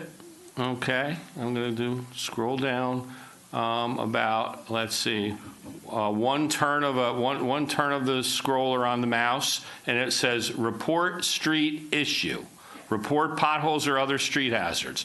You click on that, and it brings up a page that says pothole street maintenance reporting. You scroll down a little bit, street name must be filled in. Put the street name. Direction, north, south, east, west. You have to click something in one of the little circles. Nearest address, cross street landmark with an asterisk. You must do that. Issue reporting, check mark in pothole. Comments if you feel you need to, and an email address, and then you have to click I'm not a robot. And then you hit submit, and I got mine instantly into my inbox for the thing that I just checked. All right. I can tell you that I save every single email since we instituted that in a folder in my Outlook, and I checked, and there's none from you reporting a pothole on Churchill Avenue. So I will report it to the Public Works Department in the morning. You don't need to. As far as an ordinance, Chapter 333 is streets and sidewalks in the municipal code. It's a very, very, very long ordinance, and among the many things that it details are all of the things that are required of someone who gets a street opening permit, to include at times the posting of a performance bond, whether it be a cash bond or an actual bond is determined by the amount of work that's being done. So yes, there is an ordinance. Yes, there is a requirement to maintain the trench and repair it. As I explained to you at the last meeting, what I was saying is that when you have a trench repaired, you don't do the final repair immediately. You do a repair that compacts and then you allow it to settle for a period of time, and then they have to come back in and remove the temporary patch and repair it to grade. So that's the requirements of a trench repair for a utility opening on a street, no matter where it is. But your potholes will be reported in the morning. I think that covers that topic. And you saw me, there is no requirement for a business to remove a sign off the building if they choose not to. Back to the shopping center question. So we have no ordinance, she's not here, maybe she'll listen to the recording. We have no ordinance that prohibits truck parking in any shopping centers. There is a state statute called parking on private property without the owner's consent. Property owners, and in particular shopping centers, often post signs in their shopping center stating that parking is only for customers, no overnight parking, no overnight truck parking, and they cite the state statute 39-456.6. My memory is still pretty good on some things. And you are not allowed to park there overnight if that sign is posted. What happens if you do is the owner of the shopping center then has the right to contact the tow company to come in and remove your vehicle. Some of our shopping centers in town have those signs posted, and some of them actually do have tow companies under contract to remove vehicles that are there without permission. In particular, though, if there are trucks parked and there is some form of idling taking place, that is not a municipal ordinance, that is a state statute that is enforced not only by the health department and the DEP, but also by our local police department, also under the motor vehicle code. The state was smart enough to make two statutes say the same exact thing. The one that the police can enforce is under Title 39, and those should be reported to the police department when they're occurring. Whether it's at 11 o'clock in the morning or 11 o'clock at night is not of any consequence. If it idles for more than 3 minutes, it's in violation. Now, there are exemptions for refrigeration units, and it would depend on whether or not that was what was running. I don't know. As far as the trash in the woods in the area near the shopping center boundary with the residents' development, I looked on the tax map aerials. Actually, the woods are shared by both Quail Brook and the shopping center. They're not township property. They're shopping center and homeowners association property. So without knowing exactly where the trash is, I don't know who's responsible for it. The owner of the shopping center is a company named Seagrove Associates, C-E-G-R-O-V-E. They list 120 Cedar Grove Lane as their address, which is the address for the shopping center. So they must have some property, some presence there at the property, or if nothing else, there are mailboxes there. You can send a letter, 120 Cedar Grove Lane, Seagrove Associates. But when you have a problem like idling trucks, you call the police department. They can enforce the state statute.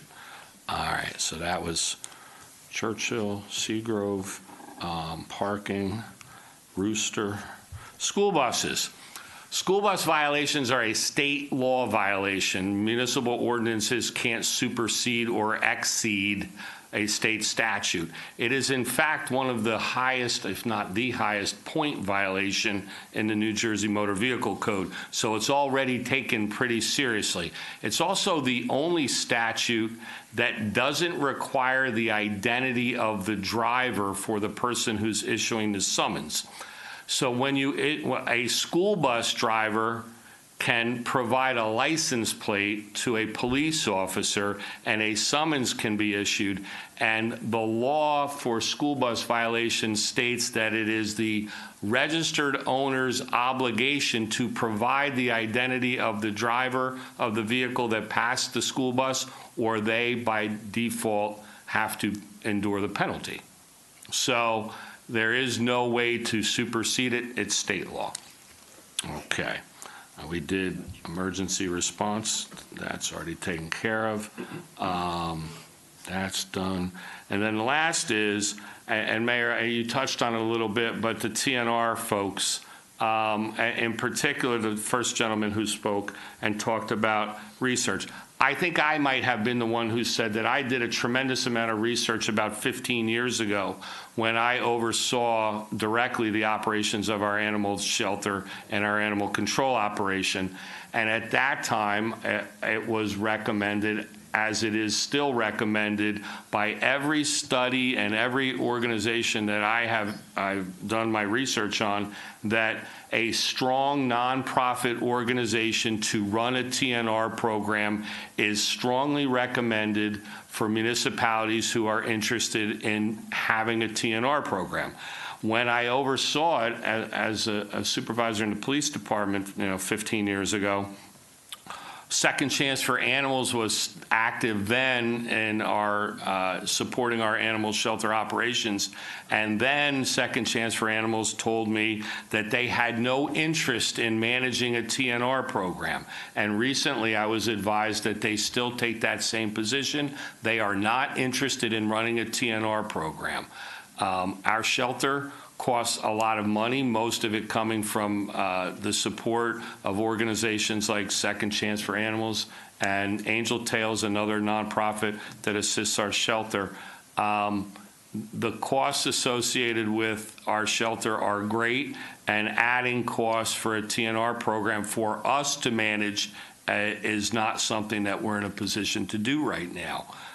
If you are aware of a nonprofit that wants to come to Franklin Township and wants to run a TNR program from A to Z, then we can have a discussion. But right now, my job is to manage the funds that are given to me in a municipal budget annually, and I'm telling you, we don't have enough money to run one right now. So that's what I have on all of the answers to the questions, Mayor. Thank you. Madam Clerk, did you want to answer the questions about Oprah? Well, I could actually answer that one if Anne Marie doesn't remember the answer, but go ahead, No, Anne Marie. I know the answer. Thank you. Okay, so I actually got a message from my staff on this one, that the requester received all the responses. They just need to log into the portal to receive the information. There's a portal for Oprah requests, and when the requester asks for information, it gets put into the portal, and they just have to open up the portal to where their request is, and they can get their response. Mayor, I have a question of the clerk. Sure. Go ahead. So when you or whoever it is that puts the information in, following the due process we're supposed to follow with that, how is the requester notified that their request has been fulfilled? It's through the portal, through email. They make the request through the portal, so it's all continual. But I just want to be clear, and I have no knowledge of this situation in general. Is the person, are they told then via email, the one that they use to apply? Through the portal. So they get an email. They need to check, and they need to check the portal with the... Well, okay, that's what I'm trying. Yeah. They need to check, or they're told, or they're notified that it's ready? They're notified that it's ready. Okay, so they are notified. Mm-hmm. Okay, no, I would hope that they were. I just wanted to clarify in general. It's 7 business days, not 7 calendar days. So 7 days can, and with holidays in there, can stretch it out. And I have a question too. So like, let's say the town doesn't do it. They just said, we're just not going to do any Oprah.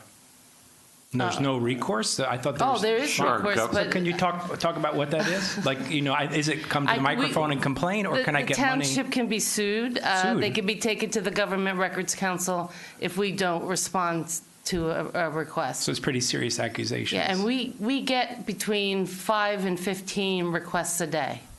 Okay, thank you. Ma'am, you're not supposed... You know you're not supposed to be talking. You know you're not supposed to be talking. Yet you keep saying, you keep talking. And you presented your question respectfully, but when I went to answer it, you were gone. Now you're back, and you're still talking. It's pretty amazing.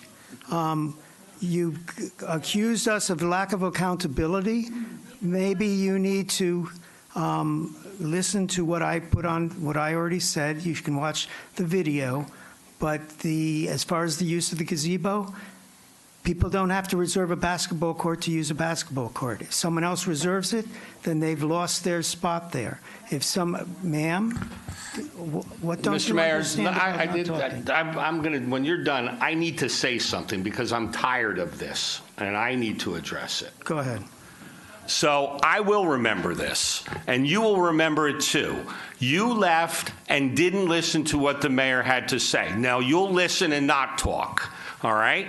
So the gazebo, like any other amenity that the township makes available to the public, has exclusive use permits. You don't have to get one, but then you don't have exclusive use of it. People use our amenities every day. Go to any one of our parks and find people playing on the basketball courts or having a picnic in the picnic pavilion. Come here and look at who's in the gazebo. Every day there are people there. But if someone has it reserved, then you have to leave and they get exclusive use of it. I don't know what's hard about understanding, and the smirk from you and the one in front of you is not appreciated. You will say it over and over again, but you will not listen to the answer. Oh, no, I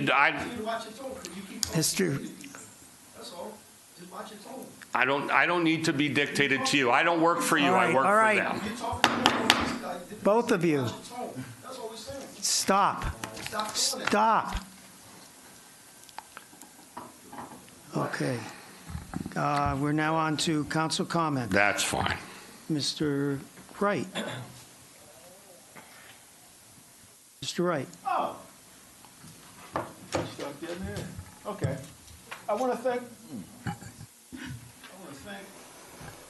thank the comment about Sisters Network, since I usually bring it to you every month. So I thank you for coming up with that. It was on my list, and like I said before, and every other time I come here, I had cancer, so they are definitely on my list because I always bring them up because of that reason. We should always support Sisters Network because of the breast cancer. We always should support them as they look for a cure. We should always support them as they go through cancer. And they always say it's a man's responsibility to make sure that special person in their life gets what? Checked out. So I appreciate you bringing up the cancer information, but I always bring it up myself. Also, the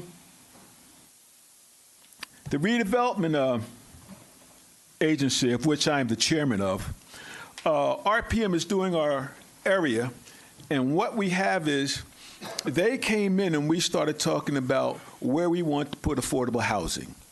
Well, blessed be. Everyone wants affordable housing in Franklin Township, and they want to know if we do it. No, we do not do affordable housing in Franklin Township. This township does not, this council does not do affordable housing, which means it's not done. And it's not done in Franklin Township. So no matter where you go, no. It is put on by the redeveloper to do affordable housing.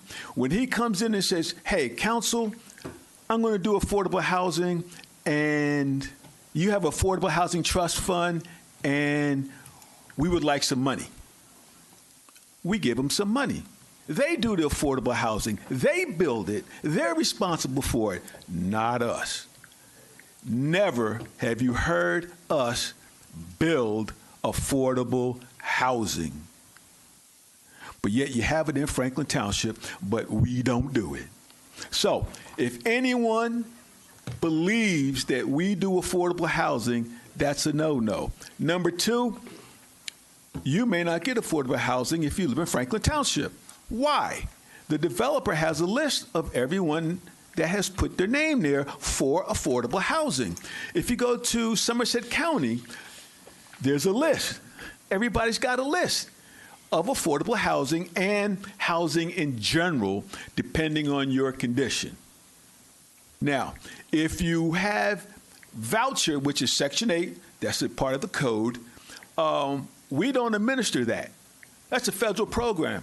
That's a state program. We have nothing to do with that program.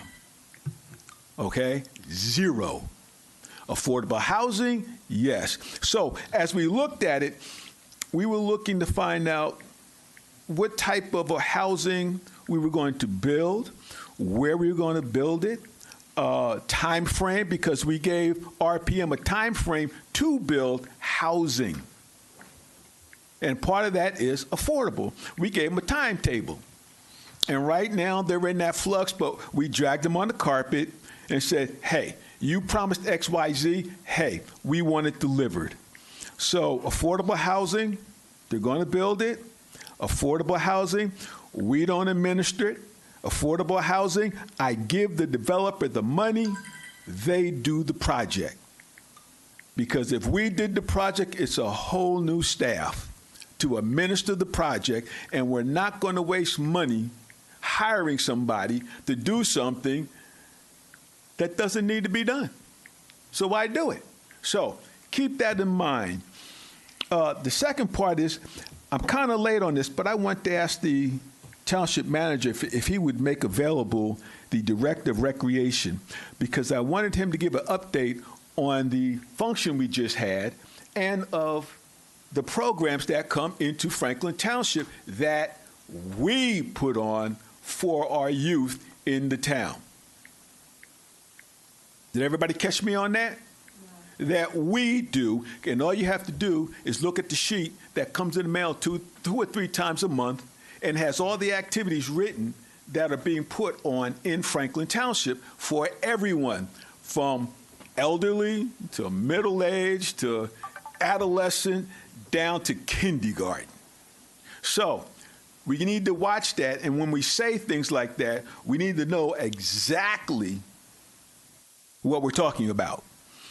Councilman Vassanella would bring up public safety. That's about it. Mr. Mayor, it's all you. Thank you, Councilmember Potasnik. I just want to take a moment to thank the mayor and deputy mayor for, I guess we'll talk about it a little bit later, the fossil fuel ordinance, for your leadership. I think this will be the first time in the state something like this is done to protect residents from what is happening across the country, which is these sort of backup generators being used as primary power sources for energy hog data centers. So thank you for putting that forward, for putting Franklin on the map, sort of the tip of the spear to protect our communities. A couple things. Thank you for stealing my thunder. Oh, shoot. No, thank you. No, I appreciate your pointing. Sometimes people have to hear things 3 times for them to sink in. So, one thing I'll mention too, there's a lot of misinformation out there, sort of generally around clean energy technologies. Solar is the cheapest form of electricity that there is. The second cheapest form of electricity there is onshore wind. Natural gas is up there, and costs go up with each of the fuels. Coal is like very, very expensive. Nuclear is even more expensive than coal. So if we want to get our electricity prices down, which I know all of us would like to do, we need to invest in clean energy like solar, which is the cheapest. It's the fastest to get online. It's also the healthiest for our communities. The jobs are local, and they can't be outsourced. They're going to be right here. I don't think any of us are going to go work in the coal mines to produce expensive electricity, which is going to drive up our rates. Those are the benefits. Additionally, this is back to the sort of comment that was shared about green practices or what have you. Electric vehicles are also very beneficial. They save a ton of money. They produce 80% less pollution with the current electricity coming out of the plug. So are they healthier for you? They're also healthier for your wallet. And I can tell you my electric vehicle saves about $1,200 a year or $100 a month over buying gasoline from the gas station. So those are just a couple things on fossil fuels. And then item 16U, which is the Griggstown Causeway project that is proposed, the alternate 2A by the county. I want to thank the council for passing a resolution and unanimously instructing or asking the county to look at putting a stop sign at the corner of Canal Road and Griggstown Causeway Road. The folks at the county were very nice and ran a simulation, and it was pretty telling that that stop sign instead of a light would be pretty negatively impactful to the historic nature of the community. We had a community meeting. I want to thank the mayor for coming last week. On Wednesday, over a dozen residents came out to learn a little bit more about the project and also express their opinions, which I just wanted to share publicly here, which included something that's not in the study, but enforcement. Lots of folks, and this is not going to be a surprise for you, Mr. Manager, lots of folks driving very fast on Canal Road and across the causeway itself.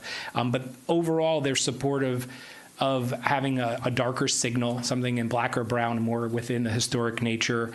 I'm not saying it's 100%, but it was pretty overwhelming. People understood what we had done our best to balance the need for safety and the historic nature of the intersection and area.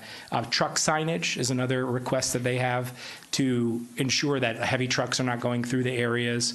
One person had a suggestion to put something like hanging down so trucks would hit it and not go that way. I said I didn't think that was possible, but I just mentioned it here. And then to help with the speeding, maybe permanent, and this is something we might recommend when they get to the design phase, of the flashy speed signs, letting people know that they're violating the speeding, particularly for the homeowners that are impacted in the intersection area. So those are some things we can talk a little bit more about. I know it's on the agenda. I want to thank the council for trying to make some adjustments there, and the county for looking at those seriously and having a serious conversation, and of course the residents for being engaged on this issue. Thank you. Thank you. Councilman Bassineau. Thank you, Mayor. So we had a Public Safety Committee meeting tonight. A couple things to report out on. Police reminding people to please lock your doors in your cars at night, whether it's in your driveway or on the street or whatever, and take your valuables out. But be aware of that, please. The other thing is, although it's an event that's going on in the town, it's more mention it as a safety issue. Tomorrow we have one of the country's premier dog shows happening at Colonial Park, believe it or not, during the week. And I believe this dog show only happens like every 4 or 5 years, and it's one of the oldest, most prestigious in the country, what I'm hearing. Wish I could go, I can't. But the point is, it's at Colonial Park. There's massive amounts of people, probably one of the largest midweek events you probably see in Franklin. Anyway, so try to avoid, and if you see a little extra traffic, that's probably what that is, okay? So anyway, glad that they chose Colonial Park, but it could have some traffic ramifications. And it brought a boatload of money into our local businesses and hotels, which usually wouldn't see that type of activity during the week. So it's a good thing, but beware of the traffic. People may be rushing around to avoid backups. So moving along. Actually, it's as a resident, but I'm part of the Franklin 250 committee as a resident, but as a council person, I want to thank the mayor for putting together a great group of people, and for that moving along. I'm not going to get into details tonight, but starting January 4th, there's a whole slew of programs, reenactments, all kinds of things happening next year, and I'm going to work with the mayor to possibly put the formal schedule out in December and give people a little glimpse, a little sneak preview of these pretty cool events that are happening. Obviously, first time in history, you're celebrating 250 years of U.S. independence. Moving along, Trunk or Treat was mentioned. That's coming up later in October, and I'm sure that the portal or whatever sign-up mechanism will be in place very soon if it isn't already. Another meeting attended was a hearing. There was only 3 people there, but it was for Sunoco Company, who has underground pipelines. For those who don't know, we have a handful of underground pipelines taking various things pipelines take, energy products and other stuff through our township. Bottom line, there's one that goes, I believe it comes from under the river in the canal, starts at northern Franklin Township and comes out underground, comes all the way down the southern tip. Bottom line, they're putting in a valve, some valve apparatus so that they can, in a more high-tech and safer fashion, monitor, maintain, and keep safe what is, we obviously want to make sure all these pipelines are operating perfectly safe. Unfortunately, it wasn't a rep from the company, but the information that was presented by our own open space consultant was wonderful, answered all but a few questions, and I even saw my email today that Sunoco has responded to the few questions left. So just wanted to mention that. And another thing with Castleton Park is the Open Space Committee. I want to thank them. They embraced and unanimously supported, endorsed a little mini reforestation project that will be going on in Castleton Park, ironically, right near where this, where the valve apparatus is going in. But that's one of what hopefully will be a handful of projects to get more trees in this 4th and 5th ward, especially in the East Franklin corridor, which is severely or noticeably warmer and less tree canopy than most of the rest of the township. So I'm very happy those projects are moving along. The Shade Tree Commission also, I believe, the manager could give me the amount if he has it. We got a grant to cover some good part of our forestry management plan, which is something we have to by statute, I believe, or to maintain our designation. With our tree efforts, we come up with, we renew or revise every once in a while, and I believe we got a grant, a nice grant to pay for that, so it doesn't come out of either the Shade Tree Fund or any tax dollars. I think that is it, Mayor. Thank you very much. Thank you. Councilman Onijaka. Okay, thank you, Mayor. I've received, during this time, I campaigned around Westminster, and I received a couple of complaints about the speeding on that particular road. The actual speed limit is 25, but they exceed that speed up to 45 miles an hour. And they have a lot of, they have a couple of bus stops on that particular road. Though the second part of it that belongs to Glant townhouses, they have 2 bumps, speed bumps on that area. But from the beginning of 2027 to the middle, none around that area, and that is where the speed limit is needed. So I really don't know how we're going to put the speed limit there. And who owns that particular road? I think it's the city.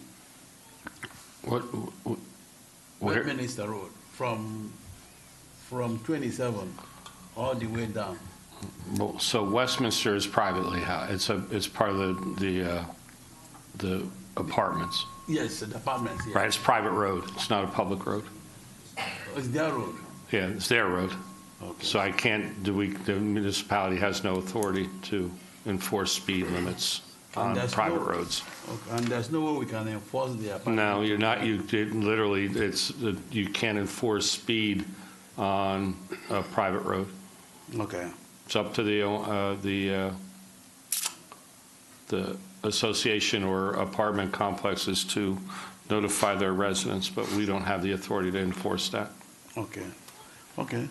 And the second thing is I'm going to have a meeting with the countryside on the 2nd of October. So we really expect them to come to that meeting so as we can address some of the issues they have right now. And fortunately for me, my mayor will be there and the RAM will be there.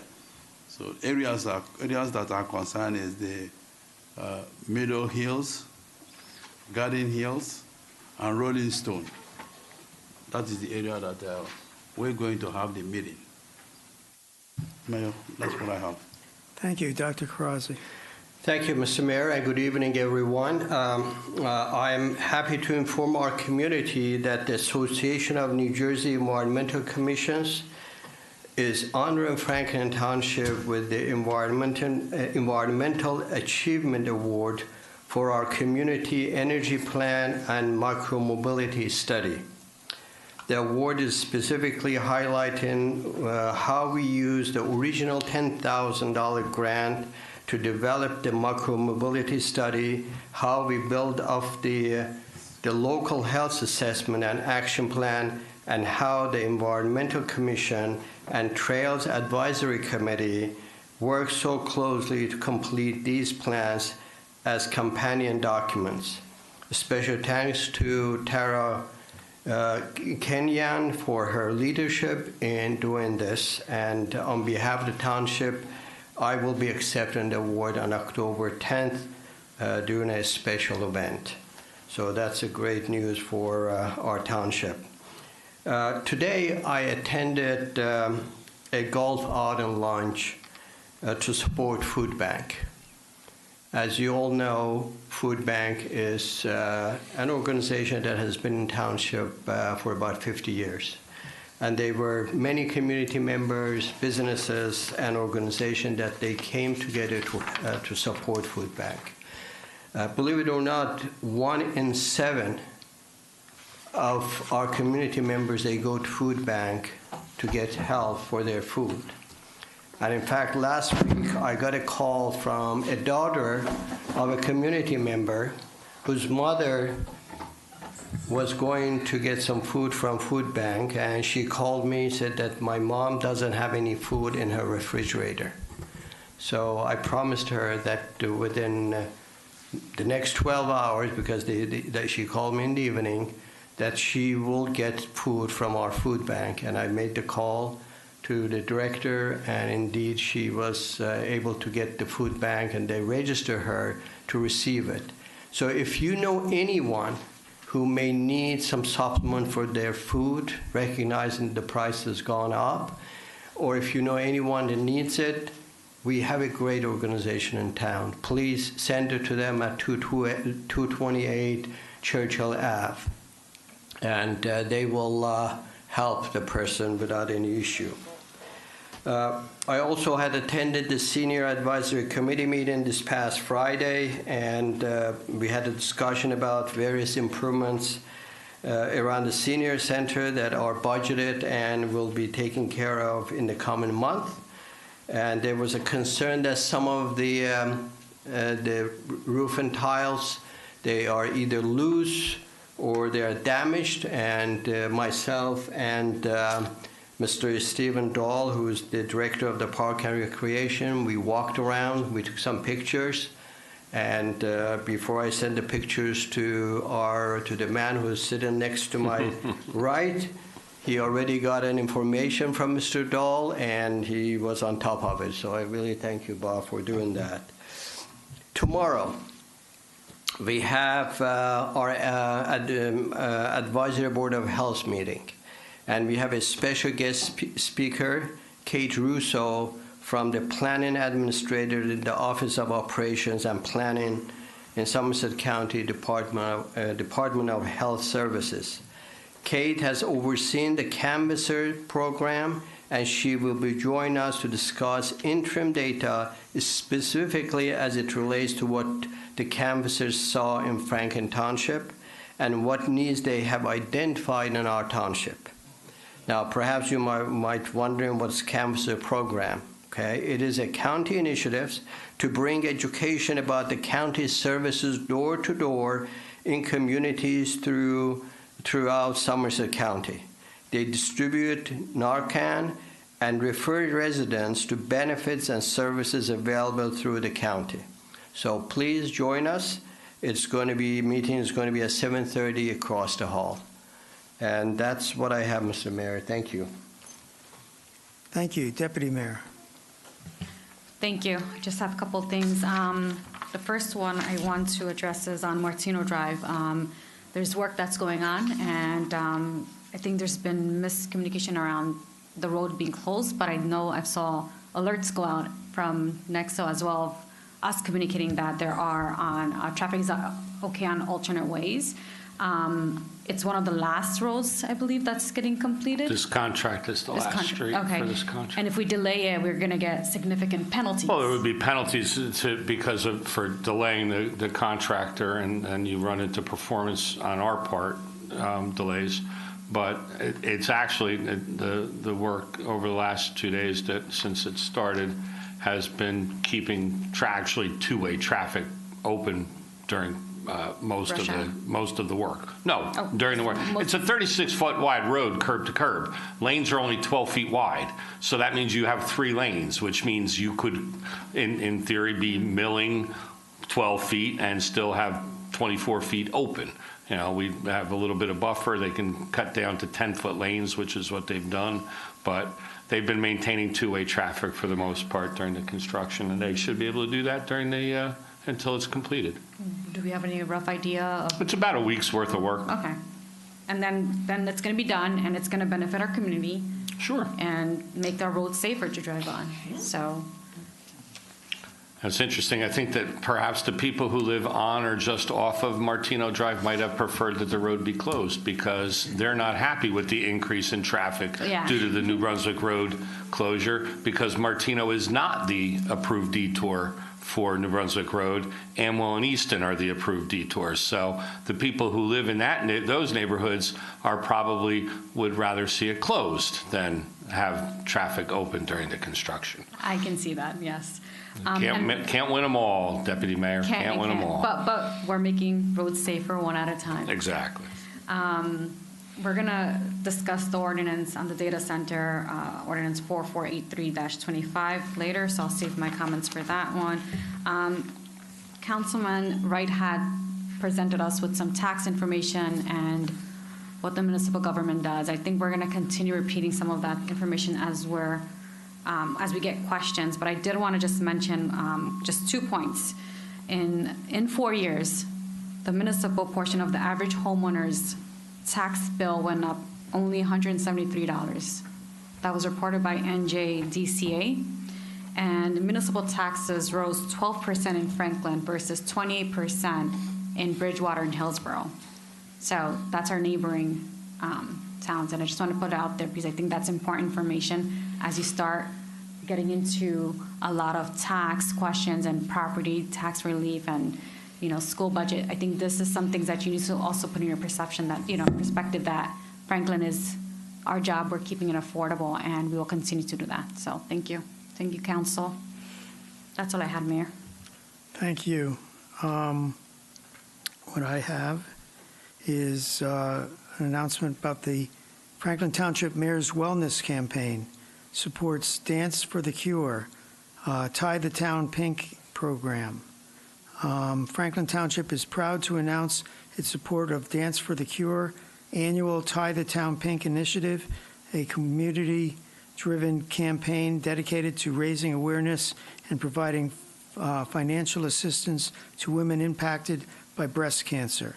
Dance for the Cure is 100% volunteer-run, nonprofit, whose mission is to help women in Huntington, Mercer, Middlesex, and Somerset counties who are facing the challenges of breast cancer. Through grants and fundraising efforts, the organization offers critical financial support to ease the burden of treatment and recovery.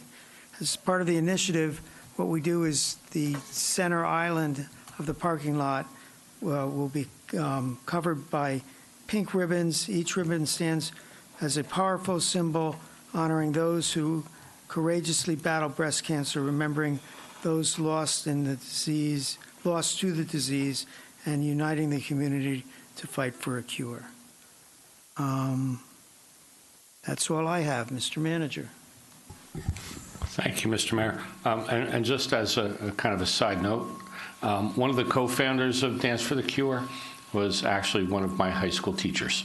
Her name is Joanne Liskovitz, and she's now a real estate agent in the central New Jersey area, and she and a friend started Dance for the Cure several years ago. So I just wanted a couple things. There was mention, I believe, about municipal employment opportunities earlier in the meeting. There are two short-term recreation-related employment opportunities, part-time employment opportunities available right now for application. We are seeking basketball coaches for the Saturday basketball program. That's a part-time position with the township. You have to be 16 or older to do that. And we would like you to have some previous coaching or basketball playing experience. Coaches are needed every Saturday, November through March. So if you're interested in that, there's information on the website. Also through the Recreation Department, we're hiring part-time instructors for the Forever 55 programs. So we go from kids to 55 and over crowd. And we are looking for instructors with experience and passion for working with older adults in the following areas: music, dance and dance fitness, Zumba, something I learned today because I looked it up, Yoga Lattes, which is a combination of Pilates and yoga. There you go, Yoga Lattes. Tai Chi and fitness classes and senior wellness programs. If you are interested in teaching our 55 and over for daytime programs during the week, you should contact the Recreation Department and tell them what you have in mind as far as what your abilities are. As far as entry-level positions with the township right now, I'm just going to quickly go through them because I want everyone to know that we have opportunities here, and the township is actively recruiting for 911 telecommunicators. That is an entry-level position in the police department. Account clerk, administrative aide, violations bureau clerk, labor in the public works department, part-time animal handler in animal shelter, part-time custodian, and a permit expediter in the construction department. Those are all entry-level positions. None require anything more than a high school diploma. And so if you know people who are looking for a job, all of those jobs are available right now, and all of the information is posted on the bulletin board outside of the HR department in the municipal building, as well as online on the website. So we would love to see those positions filled. So come fill out an application. Where is it online? Is it under careers? It's on the home page, right on the home page, and there's a big button that says employment. Search for open positions with Franklin Township. Big green button, has a little briefcase on it. Can I ask you a question? Icon. How long do these positions theoretically hang out? So they are open until filled. Okay. So if we have positions where there's only one opening, once we fill it after applications are received and we go through the interview process, then it's removed from the website. Some of those positions, I will tell you, seem to be always open. I don't recall a time in the last, say, 5 years or so where there wasn't a laborer position open in the Public Works Department. So that is just a rolling application process because it's, Good paying job? Good paying job, great benefits, got a pension, health care benefits that are, awesome health care benefits. And we just settled the contract tonight, if you approve it on the consent agenda, for the employees in the Public Works Department that will bump that starting pay for a labor up to, I think, $45,000 a year. Not bad for, 18 years old right out of high school, right? Yeah. Not bad at all. Pension, health care benefits, dental, and $45,000 a year, and ample opportunities for overtime, especially in the wintertime when it snows. All right. There's no council discussion items. There's no minutes to be approved. Warrants in the amount of $22,632,813.46 on September 30th, 2025 are presented to Township Council for payment. Do we have a motion to approve the warrants? Anyone? So moved. Seconded. Moved and seconded. Anyone? Any discussion? Anyone would like to pull an item? Madam Clerk. Councilman Karazi. Yes. Mayor Kramer. Yes. Councilman Oni Jaka. Yes. Councilmember Potosnik. Deputy Mayor Dean. Yes. Councilman Vasanella. Yes. Councilman Wright. Here's still a quorum, yes. Public hearing and adoption of ordinances on second reading. So we have a first reading to announce to the world that we are considering an ordinance, and a second reading is when we vote on the ordinance, but we also give members of the public an opportunity to speak. So ordinance 447425, an ordinance amending the code of the Township of Franklin, County of Somerset, State of New Jersey, more particularly Chapter 112, Land Development, to rezone lots for the general business zone to the R7 Single Family Residential Zone, is presented for public hearing and final adoption. The public hearing has been noticed as required. Is there anyone wishing to speak on this item only? Mayor said no one's coming. No. Do we need a motion and a second? So I ask unanimous consent to open to the public. Without exception, we're open to the public. Okay, now we're. You can come up here. Motion's good. Okay. She passed. You want to take care of it? I'm going to help. All right, there you go. All right, I ask for unanimous consent to close the public hearing. Seeing no objection, the public hearing is closed. I'd like a motion on to adopt. So moved. Moved and seconded. Any discussion? Any questions? Madam Clerk? Councilman Karazi. Yes. Mayor Kramer. Yes. Councilman Oni Jaka. Yes. Councilmember Potosnik. Yes. Deputy Mayor Dean. Councilman Vasanella. Yes. Councilman Wright. Yes. Ordinance 4477-25, an ordinance amending the municipal code of the Township of Franklin, County of Somerset, State of New Jersey, more particularly Chapter 50, Police Department, Section 50-11, promotion to sergeant and lieutenant, is presented for public hearing and final adoption. The public hearing has been noticed as required. I ask for... Mayor? Yes? I believe on my agenda, you skipped an ordinance, or maybe I have it wrong. No, you skipped one. We should be on 4476, the water ordinance. Dash 25. Okay, we'll go back to that one then. I ask for unanimous consent to open to the public. Hearing no objection, we're open to the public on this item only. Seeing no one from the public come forward, I ask unanimous consent to close public hearing. And hearing no objection, public session is closed. Do we have a motion to adopt?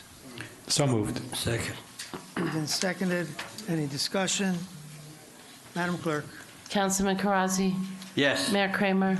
Yes. Councilman Oni Jaka. Yes. Councilmember Potosnik. Yes. Deputy Mayor Dean. Yes. Councilman Vasanella. Yes. Councilman Wright. Going back to ordinance 4476-25, an ordinance amending the municipal code of the Township of Franklin, County of Somerset, State of New Jersey, more particularly Chapter 384, Water, Article 4, Water Rates and Meter Charges, Section 384-12, Quarterly Consumption Charges for Apartment Complexes, is presented for public hearing and final adoption. The public hearing has been noticed as required. Do I have unanimous consent to open to the public? Hearing no objection, we are open to the public on this item only. Seeing no one come forward, I ask unanimous consent to close to the public. Without objection, is there a motion to adopt? So moved. Second. Moved and seconded. This is to correct a clerical error. Any other discussion? Madam Clerk? Councilman Karazi. Yes. Mayor Kramer. Yes. Councilman Oni Jaka. Yes. Councilmember Potosnik. Yes. Deputy Mayor Dean. Yes. Councilman Vasanella. Yes. Councilman Wright.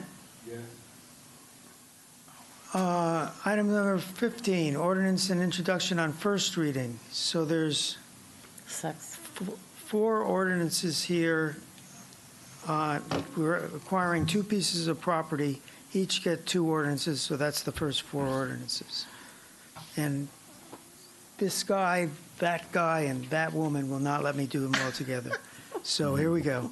Ordinance number. You could do them all together. I have no problem with that either. It's the guy that sits on your left that says you can't. It's not us. And the New Jersey legislature, okay. All right. It's the guy with the law degree that says you can't break the law. Yeah.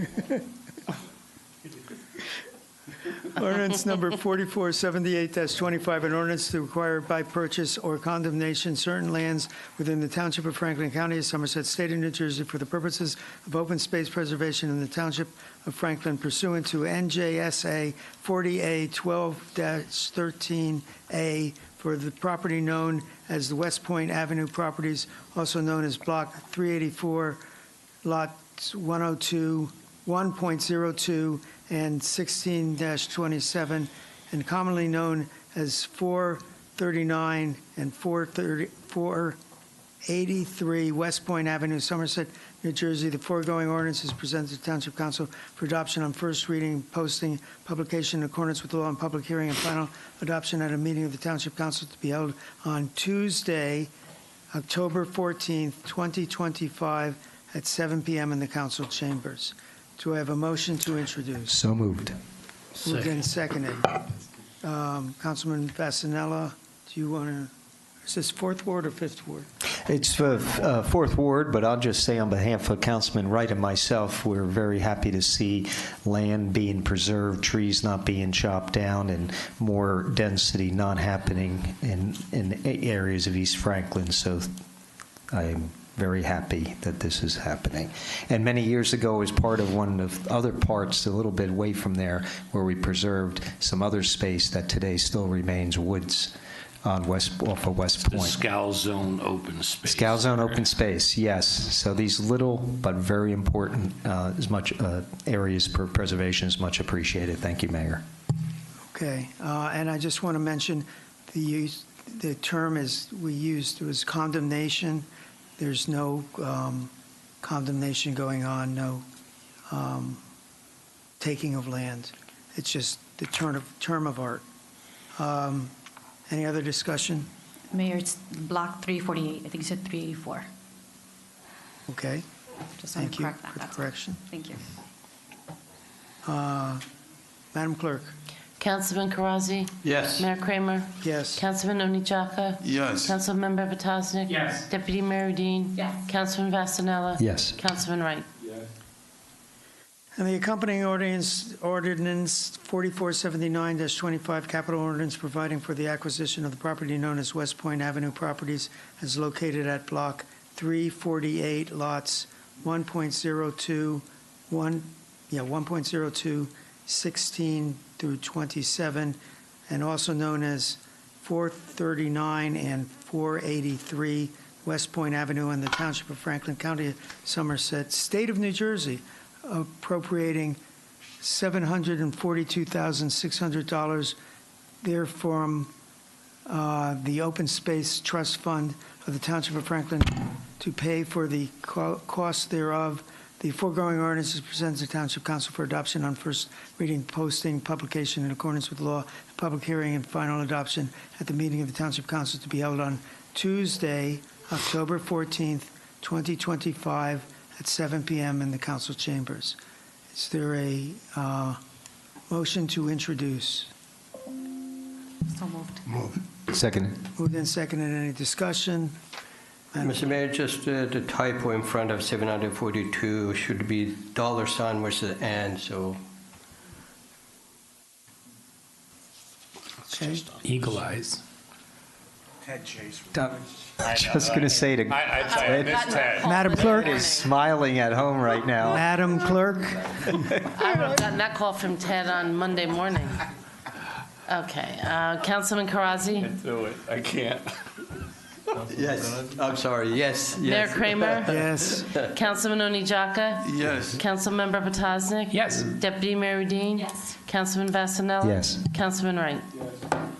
And now we do it again for ordinance number 4480-25, an ordinance to acquire the purchase or condemnation of certain lands within the Township of Franklin, County of Somerset, State of New Jersey, for the purposes of open space preservation in the Township of Franklin pursuant to NJSA 40A 12-13A for the property known as Brenner property and also lovingly known as Block 5.02, Lot 58, and commonly known as 3995 State Road, Route 27, Somerset, New Jersey.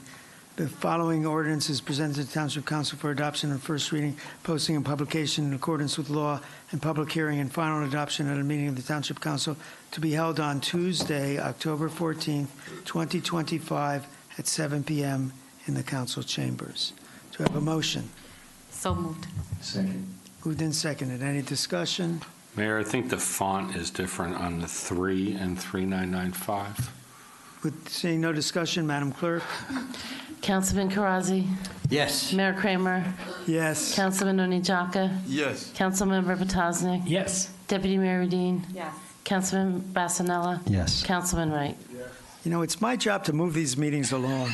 An ordinance number 4481-25, capital ordinance providing for the acquisition of property known as Brenner property located at Block 5.02, Lot 58, and also known as 3995 State Route 27 in the Township of Franklin, County of Somerset, State of New Jersey, appropriating $3,067,000 therefrom the Open Space Trust Fund of the Township of Franklin to pay the costs thereof, and foregoing ordinance presented to the Township Council for adoption on first reading, posting, and publication in accordance with law, and public hearing and final adoption at a meeting of cliffhanger here.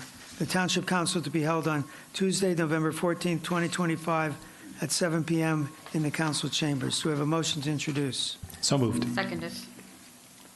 Moved and seconded. Any discussion? Mayor, just curious, do you know how many acres that is? This one? Yeah, Approximately? about 100. Wow. Okay. So 100 acres for $3 million. Okay. No, good. Thank you. Any other discussion? Madam Clerk? Councilman Karazi? Yes. Mayor Kramer? Yes. Councilman Onijaka? Yes. Councilmember Potosnik? Yes. Deputy Mayor Dean? Councilman Vasanella? Yes. Councilman Wright? Ordinance number 4482-25, an ordinance accepting a conservation easement from Jeffrey J. Carter for premises known as Block 507.38, Lot 18.01, also known as 179 Cedar Grove Lane. The foregoing ordinance is presented to the Township Council for adoption and first reading, posting and publication in accordance with law, and public hearing and final adoption at the meeting of the Township Council to be held on Tuesday, October 14th, 2025 at 7 p.m. in the council chambers. Do we have a motion to introduce? So moved. Second. Moved and seconded. Any discussion? Madam Clerk? Councilman Karazi? Yes. Mayor Kramer? Yes. Councilman Onijaka? Yes. Councilmember Potosnik? Yes. Deputy Mayor Dean? Councilman Vasanella? Yes. Councilman Wright? Okay, Council, on the next ordinance, the hearing date is going to be changed, so when I say a different one, you'll know why. Ordinance 4483-25, an ordinance amending the municipal code of the Township of Franklin, Somerset County, New Jersey, with the addition of Chapter 198, generators, to prohibit the routine use of on-site generators powered by fossil fuels, petroleum products, or other combustible materials. The foregoing ordinance is presented to the Township Council for adoption on first reading, posting, and publication in accordance with law, and public hearing and final adoption at a meeting of the Township Council to be held on Tuesday, October 28th, 2025 at 7 p.m. in the council chambers. Do I have a motion to introduce? So moved. Second. Moved and seconded. So as mentioned before, this is, as best we can tell, the first of its kind of such an ordinance in the state of New Jersey. And it was inspired by a television news article about a town, I believe it was in Tennessee, that's a very rural town, and someone decided to build a warehouse-sized building that was an AI center, so an AI server farm. It's probably not the technical right words for it, but it was running AI, and they had acres of generators, diesel generators, to run it because the grid couldn't handle it. This is the next attack of beyond warehouses. This is warehouses meets Nessie. And I don't think we want it in our town. I think we've written a model ordinance that other towns can use. I'm going to make a personal tour of the towns surrounding us so we don't have one on the border of our town, which would be just as bad for our residents. Anyone else have a comment? I just want to say thank you to our staff and everyone that came up and got this alert. I think we're being very proactive. We're taking proactive measures, and we're making sure that, you know, we're looking out for our future in Franklin Township so that we don't have these heavy machinery items that are polluting our air, because we're fighting for clean air. And we continue to do that, and we want to avoid anything that's going to impact our quality of life in Franklin. So thank you to our council and to our staff for getting this done. This is much needed, and thank you again. Mayor, I don't know if it's appropriate to bring up this part, but since you triggered a thought in my mind when you talked about surrounding towns, we have, I think, what is it, 14 towns. I'm just wondering if we should make them aware and forward this ordinance to them and let them know that they may want to take this up, and we'd be happy to assist them in any way possible. As I said, once we've passed this, then I'll be bringing it around. Oh, I thought you said you were just going to go look around. Okay, no, but we'll formally. He's just going to walk around. Well, he's trotting it out. Well, yeah, you know, put on your uniform, the reenactment, maybe part of it. No, but seriously, yeah, we have like 14 towns, and that's great. We not only can be the first, but maybe generate a whole. Many more. Thank you. You know, and Mr. Mayor, you know, and one of the things, so when we did the research on this, and this was kind of a whole lot of people involved in this process over a relatively short period of time, when the mayor mentioned something to me about this, I had just become aware from my son, who lives in Pennsylvania, that a small town in actually what was Carbon County, right? So it was coal area of Pennsylvania, is Nesquehoning, Pennsylvania. And Nesquehoning, Pennsylvania right now is dealing with an issue where an AI data center in the area is being powered by an on-site incinerator energy plant that is burning tires. And the Pennsylvania's version of the DEP has issued air quality permits to this facility because they're doing things like scrubbers. But so they have this facility that people have been fighting now for a couple of years in Nesquehoning, and not far outside of Nesquehoning now is a 700-acre tract in Penn Forest Township, which is right outside of Jim Thorpe, Pennsylvania, and they're now the Penn Forest Township is dealing with this issue right now because a developer is looking to build a data center on that 700-acre site. So this is real. It's happening right now, not far from us. So it's kind of timely that we're doing something about it before it happens. Good. But Mr. Mayor, thank you so much for initiating this. Just to make sure that we are all on the same page and there's no confusion. Just the routine use, or is there any particular legal definition about routine use? Are we talking about 24-hour use, 12 hours use, and a few that? Is there something there that tells what it is? Well, it defines when you can use it, and that's during an emergency or during times of maintenance, which includes exercising the generator. So that's really the only time you can use it. Thank you. And this, by the way, your home generators are safe. You can still use those when there's a power outage. This is just, we don't want someone replacing the grid, or what we use as the grid, with carbon-emitting generators. They want to do it with solar and batteries, they can do that. I'd like to thank staff, including Mr. Vornlocker, and Councilmember Potasnik and the Deputy Mayor for their input on this. And ironically, it was partially written by ChatGPT. It was. But it even went through our attorney to make sure that we didn't have a hallucination in it.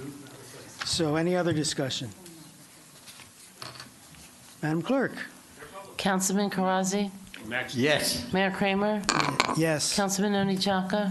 Yes. Councilmember Potasnik? Yes. Deputy Mayor Udine? Yes. Councilman Vasanella? Yes. Councilman Wright? Yes. No, sir, on October 28th, there'll be public discussion. Consent agenda. Items A through U, as listed in the consent agenda portion of this meeting, are presented to the Township Council for adoption. Do we have a motion on the consent agenda? So moved. Anyone want to second that? Second. Good work, Council. Moved and seconded. Anyone would like to pull an item, discuss an item? Yeah. Mr. Wright, Just close it. drag the meeting out. Go ahead. You talked about recreation programs. And going through this, I looked at number in an O, amend competitive contract, recreation and enrichment programs. Yes. So I just want to let everybody know, we do have them, we are moving forward, and $400,000 worth of programs, that's a lot of money for programs, and I want to commend the township for putting that forward, because everybody loves programs, and there you have it. I'm just going to add to that, Mayor, that a lot of that 400,000 or some of it is retrieved back with fees for the program. So a lot of those are self-sustaining. All of it is. All of it. Okay. I want to make sure people don't think, not that it's a terrible investment, but that we're not using $400 of tax. No, but well, good point, Councilman Wright. We have quite a bit of recreational and training type of programs for our entire population. Any other comments? Madam Clerk? Councilman Karazi? Yes. Mayor Kramer? Yes. Councilman Onijaka? Yes. Councilmember Potasnik? Yes. Deputy Mayor Udine? Yes. Councilman Vasanella? Yes. Councilman Wright? Yes. Resolutions to be voted on separately. There are none. Old business, boards, committees, commissions. Anyone have a nomination? Hearing none, there is no executive session. Do we have a motion to adjourn? So moved. Seconded. Moved and seconded. All in favor, say aye. Opposed, say nay. Be well, Franklin.